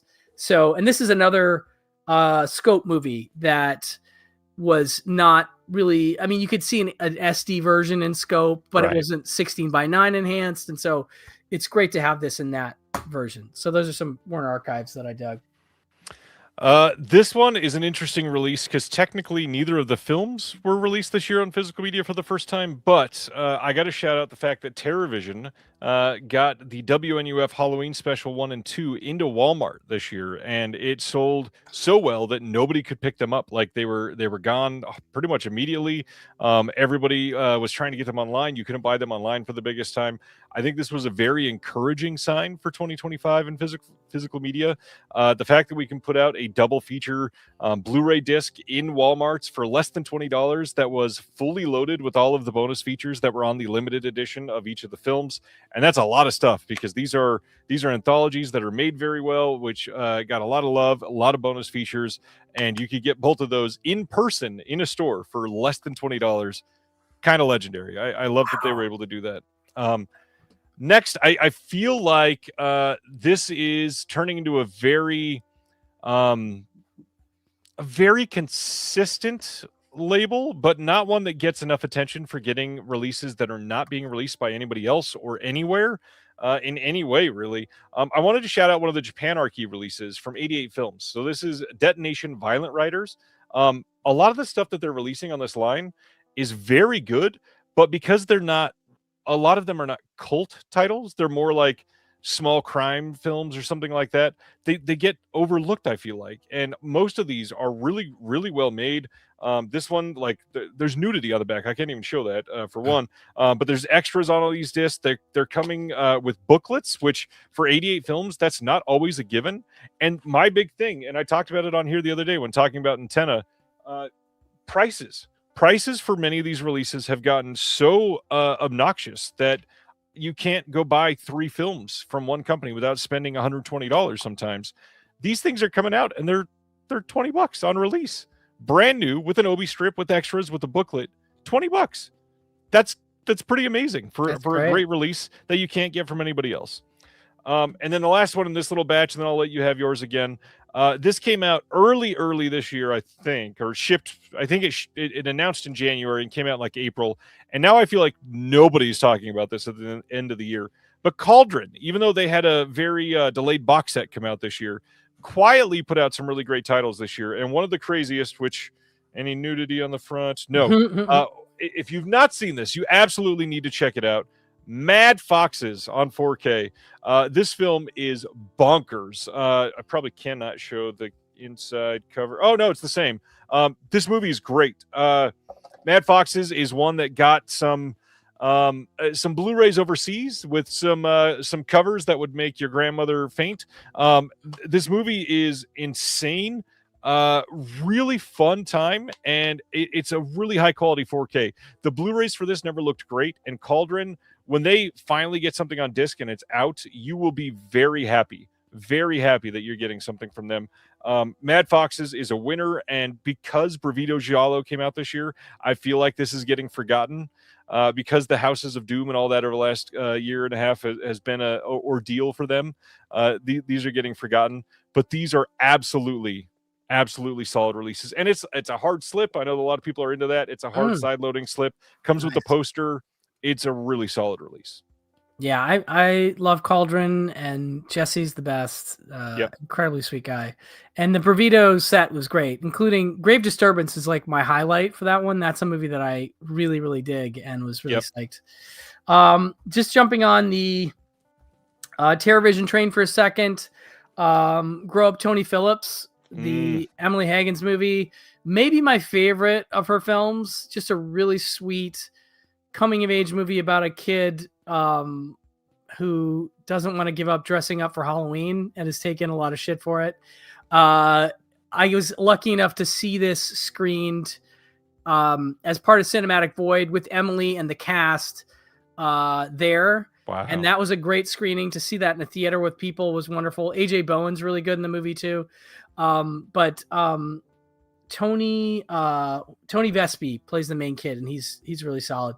But yeah, a great Halloween movie if you want something to get you in the vibe of fall and Halloween. Yep. Truly, truly wonderful. And I just love that TerrorVision put this out. It's a really great disc. So that's one. And then I got a stack of stuff from Shout Factory and Scream Factory. The lesser stuff, I think, for me. Black Sunday, really nice looking 4K. I had an import, but this is a new 4K restoration from the camera negative, and it looks really nice. Yep.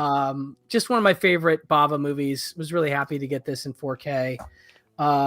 Fade to Black in 4K, another one that's a new 2025 restoration, and a movie that came out from Vinegar Syndrome years ago, so got some attention, but I feel like this 4K people were maybe not as excited about or not talking about as much. And it has, I think, basically all the extras from the Vinegar Syndrome. Maybe not quite everything, but I think it's pretty much everything. So this is really, you got to get this. Incredible movie. Yeah, really great movie. Bring Me the Head of Alfredo Garcia on 4K. Nobody's talking about this. That's true. Again, this is another 4K scan of the original camera negative. This movie's had a lot of releases. I get it. You know, it's had an Arrow, it's had a Kino. It's had a lot. And I don't know if this fully brings over all the extras that have been included in all those releases, but it does have quite a few, including a new interview with Julie Kurgo, formerly of Twilight Time. Nice. And it's got the commentary from the gang, the Sam Peckinpah gang. But yeah, I think a really solid Peckinpah movie. This came up on our favorites of the last 20 years movie draft that we did on Pure Cinema, and that's The Gray. I really love The Gray. It's probably my favorite Joe Carnahan movie, one of my favorite Animal Attacks movies. And this is a really beautiful looking 4K Dolby Vision version of the film. It brings over only the commentary, but I don't think you need too much more in terms of extras. It's a really solid commentary. But yeah, I love The Gray. Absolutely love that movie. Elric does too. And lastly, this one came out at the end of the year, so I think a lot of people just missed talking about it, and that's Cloud Atlas. Yeah. A divisive film that some people are not on board with, and I totally get it. I happen to be one of the people that's on board with it. I think there's something really affirming about it that I get hooked into. But what's really neat is this is a 4K, and it's a new restoration. And again, looks really good. But then it has a new disc that has What is an Ocean, reconnecting the cast and crew with John Donahue, who is definitely on socials, is a very movie guy, and who is Tom Hanks's stand-in and has been for like 23 years. So he basically orchestrates this. And yeah, a lot of it is just Zoom interviews, but he talks to almost everybody, including Tom Hanks, about their recollections of the movie. And it's 2 hours long, and it's a really nice documentary about the movie. So if you're into Cloud Atlas, you're going to love it. It's just great. So I think this one is absolutely not being talked about at all. Really great release, Cloud Atlas. It helps that John is a producer at Shout, by the way. It does. It definitely does. All right. I am not one to be like, ooh, upgrades on many of these titles. But there's one that I pulled that there's a lot of stuff this year that is getting a lot of attention, and those are not underrated. So things like Dirty Work, which was an incredible upgrade, not underrated. Things like Behind the Green Door, which is great, not underrated. It's getting a fairly large amount of attention because it had a big spotlight on it. One film, and I'm going to talk about two from Kino Lorber right now, but one film that I pulled that is an upgrade. It's the only upgrade here that I don't think people either understand that it's a great upgrade or maybe didn't buy it because, just like you were just talking about with one of yours, this had a lot of Blu-ray releases and most of them looked okay, pretty, like, fairly okay. The 4K upgrade on Danger Diabolik is mind-blowing. Yeah, I almost had this in my group. Good call. For anybody that has not looked at the 4K release from Kino Lorber, this disc is head and shoulders way above any of the Blu-ray releases that came out. And there was a few. There was a Shout release, there was a Kino release, there was an imprint release, there was a few. I totally get it. And this was a hard call. I think I only got this because it was like a Target sale, so I got it for like $14 right after it came out or something. Oh, wow. And I'd heard that it got good reviews, and I was like, "Well, we'll see about that."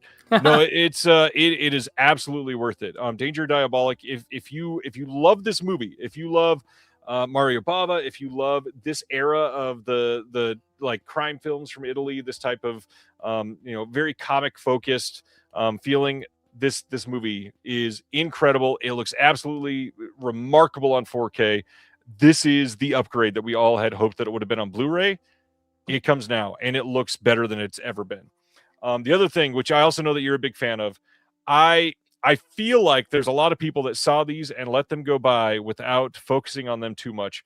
But all of the Dan Curtis Blu-rays from Oh, yeah. Good call, dude. They deserve so much more attention. All of these have at least, I think the one with the least amount of things on the release is like 4 items. And even that one has like 2 great ones and one that's still pretty good. So the hit rate on Dan Curtis stuff is extremely high. And these look so much better than I expected them to look. And on top of that, I mean, when you've got Amanda Reyes all over the extras on pretty much all of them, it is really crazy that we got so much in such a short period of time. And I feel like maybe because that happened so quick, people are like, oh, Dan Curtis. And then there's 800 other releases, and who cares? Dan Curtis is in the rear view. Check them all out. They're all worth it. Late Eye Mysteries might be my favorite. I think this is the one that I discovered the most on this time.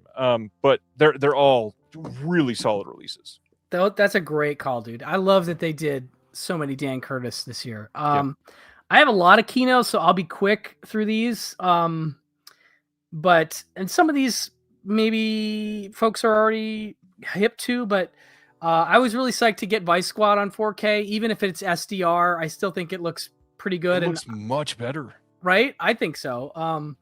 And a ton of extras on this one. Just an incredible performance from the one and only Wings Hauser, and Gary Sherman rules. I adore him. And so this was, I guess don't feel like people are as excited about this 4K as I was when it came out. So Death Wish 3, I mean, this is a personal favorite for me. I adore these movies. I think this 4K looks pretty solid, and it's my favorite of the whole group, and it's ridiculous, but it's a lot of fun.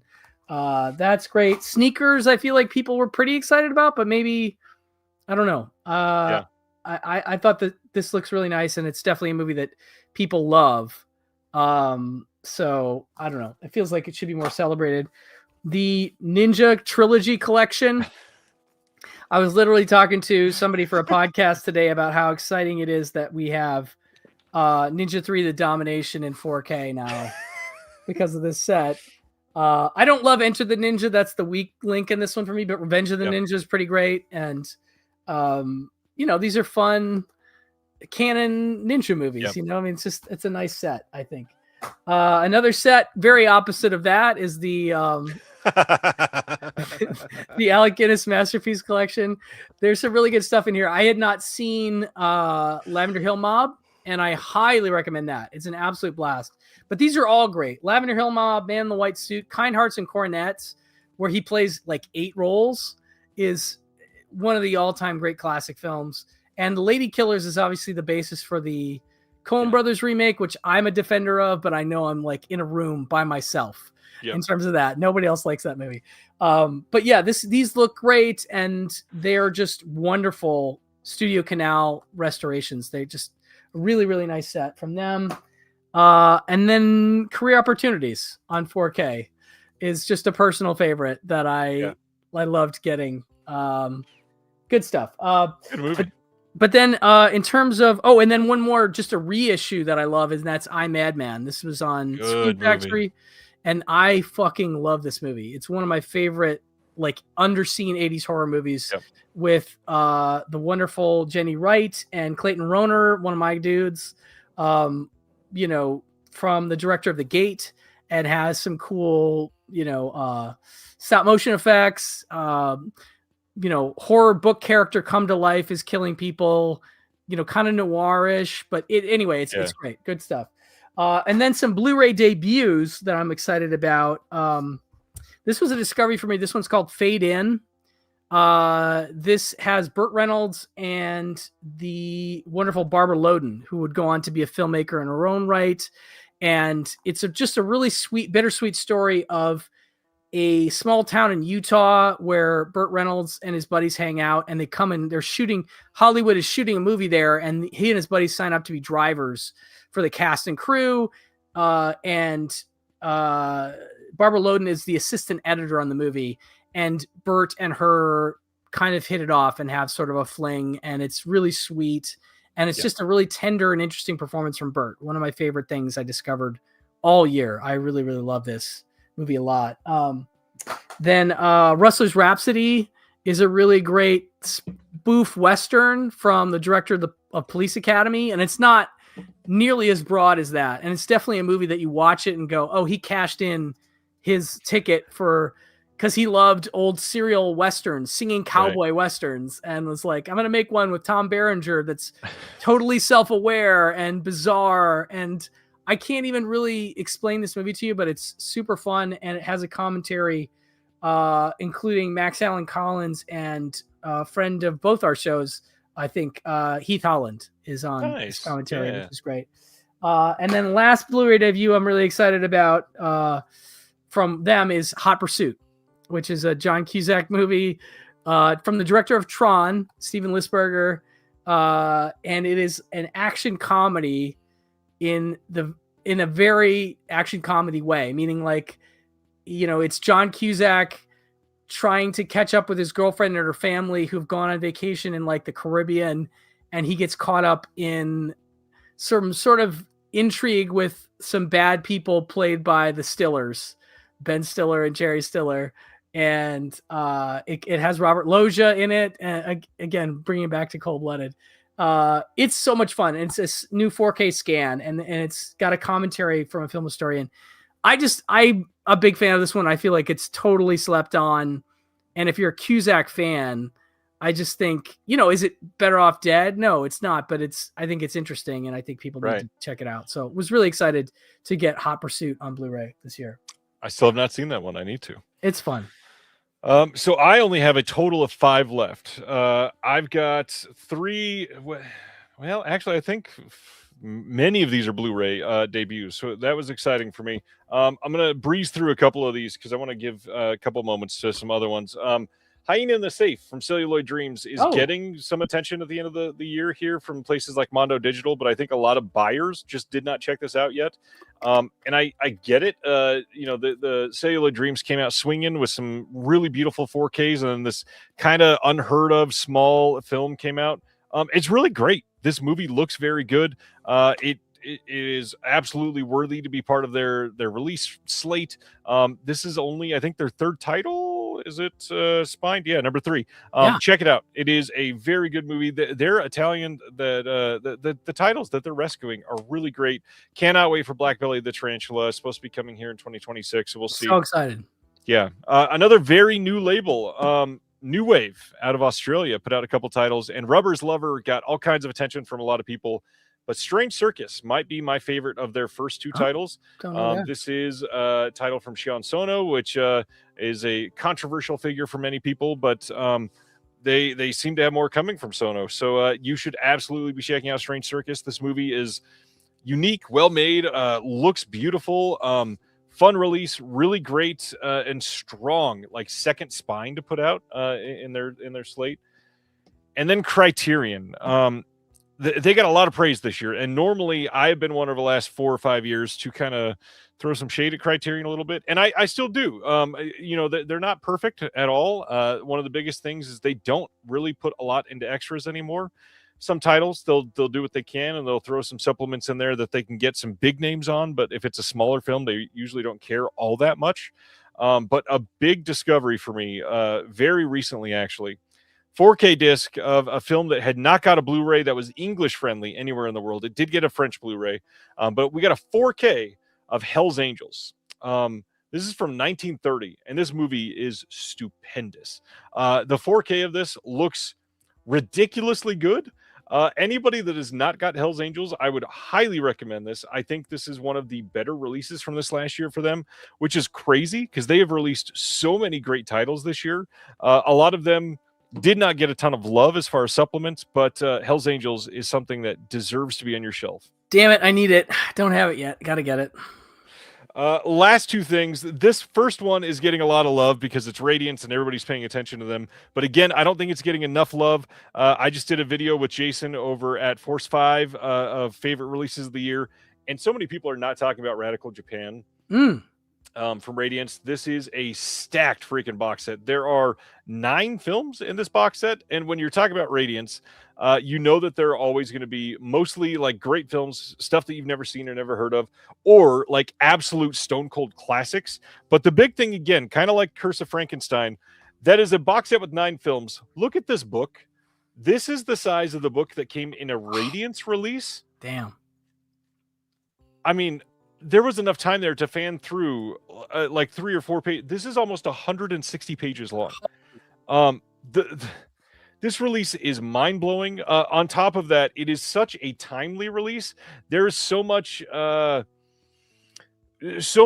like complexity as far as politics and modern day sensibilities in these films. Check out Radical Japan, legendary release. And the last thing that I really wanted to talk about. Now, this was hyped up a lot by the label that did this. It had a lot to live up to, and I feel like a lot of people got kind of scared to buy this release. But I'm highly recommending everybody check out Norbert Pfaffenbichler's 2551 trilogy from Deaf Crocodile. This is a 4-disc, 3-film set. All 3 of the films here are newer films. Like I think the first one is 2021. So we got 2021, 2023, and 2025, all brand new. They are 3 films. The first one is the shortest. It's at 63 minutes. The other 2 are feature length, 83, 85 minutes. This is subversive, transgressive, experimental cinema.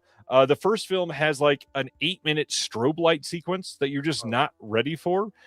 There are visuals in these films that I've never seen anything like this in film.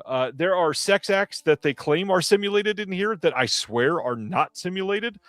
Deaf Crocodile had to institute a date clicker on their website to make sure that people are 18 to purchase this. Whoa. This is a crazy release. 4 discs, solid supplements. Some of the films on here, obviously it's only 3, but the second and the third one specifically, and really it's the second film that will go there for you. They are some of the craziest movies I have ever seen. And when I saw that they were putting them out and when I saw what the films were, I knew that it was going to be great. But I think that they turned into one of the more special packages of the year. Legendary type of release. Everybody needs to see it. It is so good. 2551 trilogy. The deluxe edition is still available. Check it out. Nice. Very nice. I probably got about a half dozen more. I'll zip through these real quick. I only picked 2 from Criterion. Both are Blu-ray debuts for me. The first one is Midnight, which is a wonderful screwball comedy from Mitchell Leisen, but it's a script by Billy Wilder and Charles Brackett. Just an adorable film with Claudette Colbert and Donna Michi as a cab driver, chasing her all around Paris. And and I just love this movie. This is truly one of my favorite screwballs that was relegated to DVD only forever. And just really happy to have it on Blu-ray finally. Crossing Delancey is a wonderful romantic comedy from Joan Micklin Silver, who did Chilly Scenes of Winter and oh man, what's her newspaper movie that I'm blanking on right now? I'll think of it in a second. I love Joan Micklin Silver, and this is one of her studio movies, and it's another Peter Riegert movie where Amy Irving works at a bookstore, and she is set up by her Nana's matchmaker to date this guy who runs a pickle store, I guess. It's a family business, and she kind of thinks she's above him, but he's actually really self-assured and interesting. And I absolutely love Peter Riegert in this. And it's sort of like will she, won't she kind of romantic comedy, but love this movie. Love it, love it, love it. And then Between the Lines was the one you were trying to think of. Thank you so much. Yes, that is great. And that got a release from somebody, Cohen Media, I think. Yep. 3 really quick ones from Indicator, who always do great work. I still don't have their latest noir box set. I'm pretty sure that will end up being on my list, but I don't have it yet. I prefer their release of Carnal Knowledge to the Criterion myself. They're both great, but this is a movie that I just like that is it got a double release this year because I feel like it's been not talked about for a little while and harder to see in terms of Mike Nichols' catalog. It's a dark movie. Killer cast too. The cast is ridiculous, but you haven't seen Nicholson like this exactly, and I think he does an amazing. And Art Garfunkel's great, Candy Bergen's great, and Margaret's great. It's wonderful. A couple classics for me, like I think both of these actually got releases from Kino, but I'm going to give props to Indicator because that's how I finally watched them, and they're both Henry Hathaway movies. Interestingly enough. Karina Longworth did a great series last year called The Old Man Is Still Alive as part of You Must Remember This, talking about old Hollywood directors like John Ford, Henry Hathaway, Howard Hawks. Go check that out. I think she talked about Peter Ibbotson in that. This is really great. Almost a fantasy romance that has some great dream sequences in it. Really, really dig this one a lot. Anne Harding, I think, is one of Quentin Tarantino's favorite actors. Like, really loves her, and she's really, really good in this. If you don't know her, it's a great showcase for her. And the other one is called Spawn of the North, which is George Raft, Henry Fonda. It's kind of like dueling. It's about fishermen in Alaska, which doesn't sound exciting, but it's way better than it should be, and it feels like a Howard Hawks movie from that period. It's really, really fun. Real quickly, this adventure collection from Imprint, for me, it's number 6. It has a couple things in here that are interesting. King Rat, I still need to check out, but the one that's a Blu-ray debut that I love is this movie called Abandoned Ship.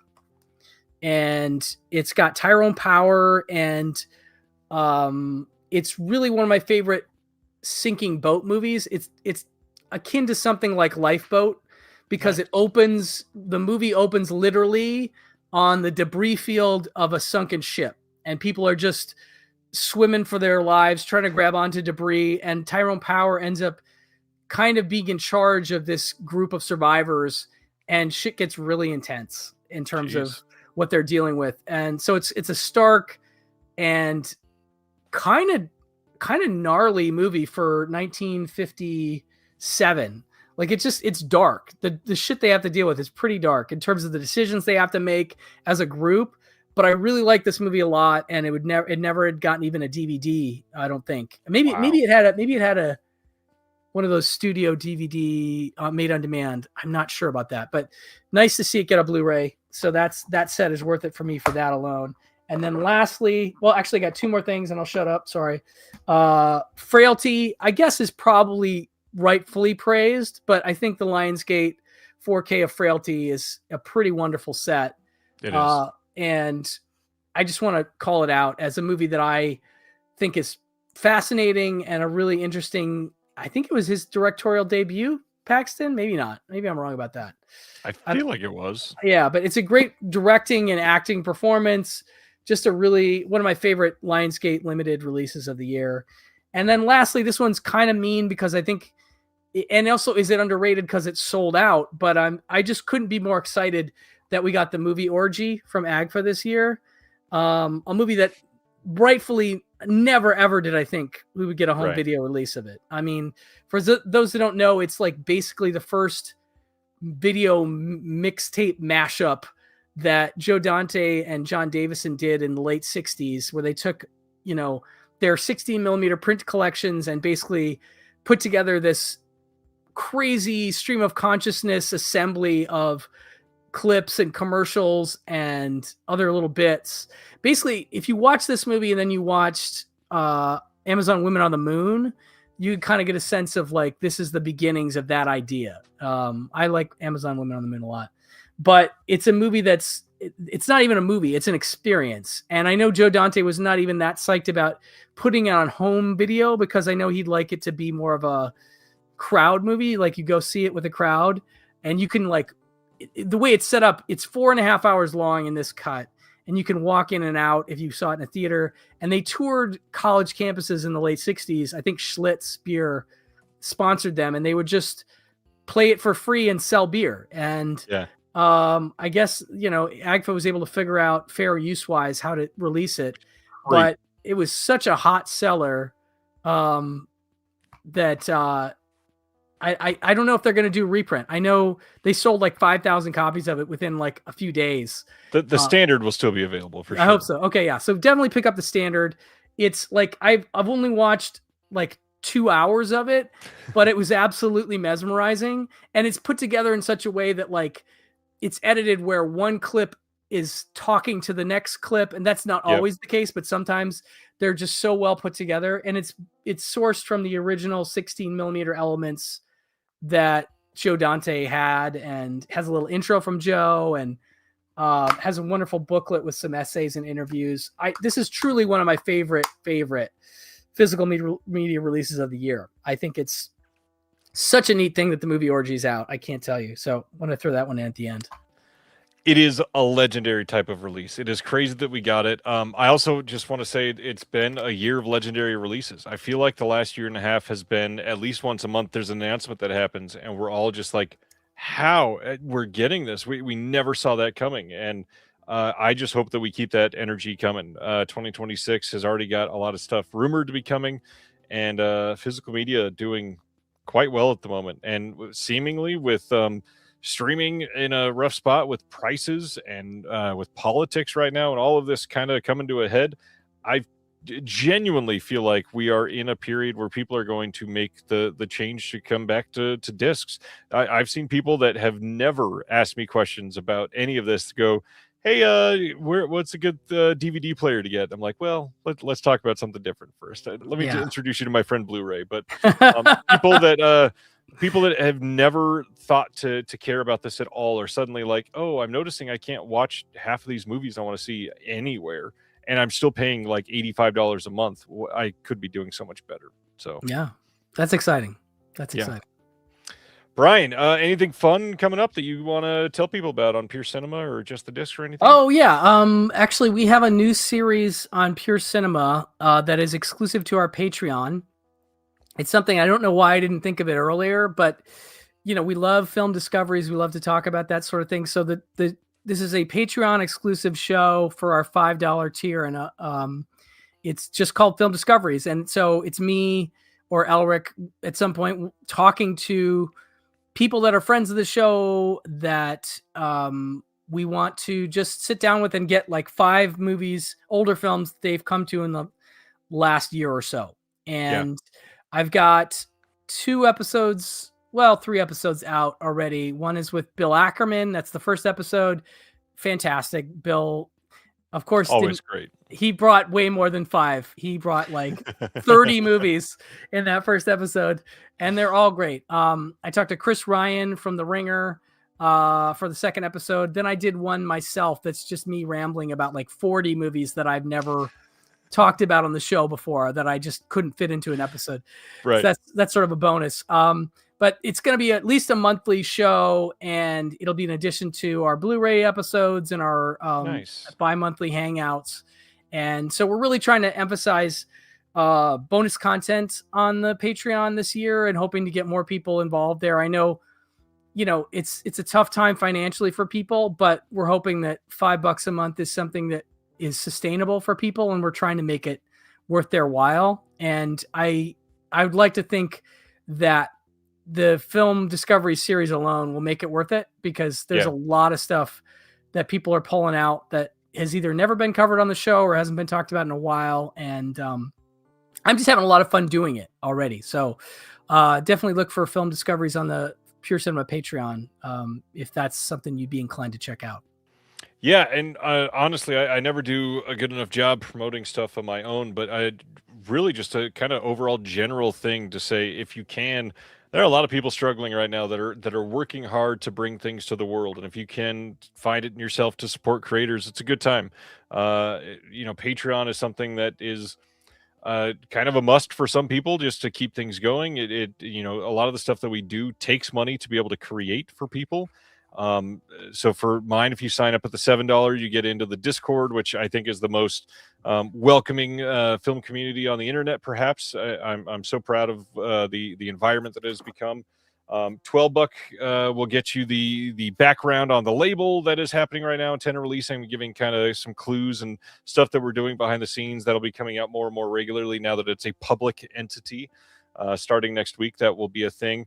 But also the magazine. You can subscribe and get a copy of the Physical Media Advocate straight through the Patreon. I'll send that to you every single month. Nice. And lots of other people have Patreons. Check out lots of people. The Sin Syndicate is one of my favorite Patreons. They've been doing some great stuff. Just find somebody that you love. Throw them a couple shekels. They'll appreciate you more than you know. Absolutely, man. Couldn't agree more with that. All right, Brian. Well, this is great. I'm glad that we could get you back on instead of waiting another 3.5 years like the first time. Yes, I'd like to do this a little more regularly in the future, and I should be able to. Amazing. At this point, but it's an honor to be back, and it's always a pleasure.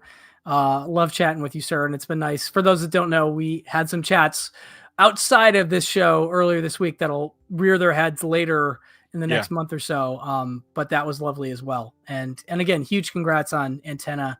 I'm so excited. Just such a lovely venture that just sounds great to me. Thank you. I hope it's is something that everybody else is looking forward to, because man, it's taken up a lot of time. I will say that. Sure it has. All right, everybody. Thanks for hanging out this week. Next week, first time guest on the show, Michael Vyers from the Shameless Picture Show will be here from the Cineplex Network. So come check it out. It's going to be a great time. Till next time, Brian, we appreciate you, and we'll see you next time. Thanks so much. Bye, everybody. Thank you for watching The Disconnected. On the way out, make sure that you are subscribed to the channel, that you've liked the video, and that you've copied the link to be able to share it with someone else that may appreciate this.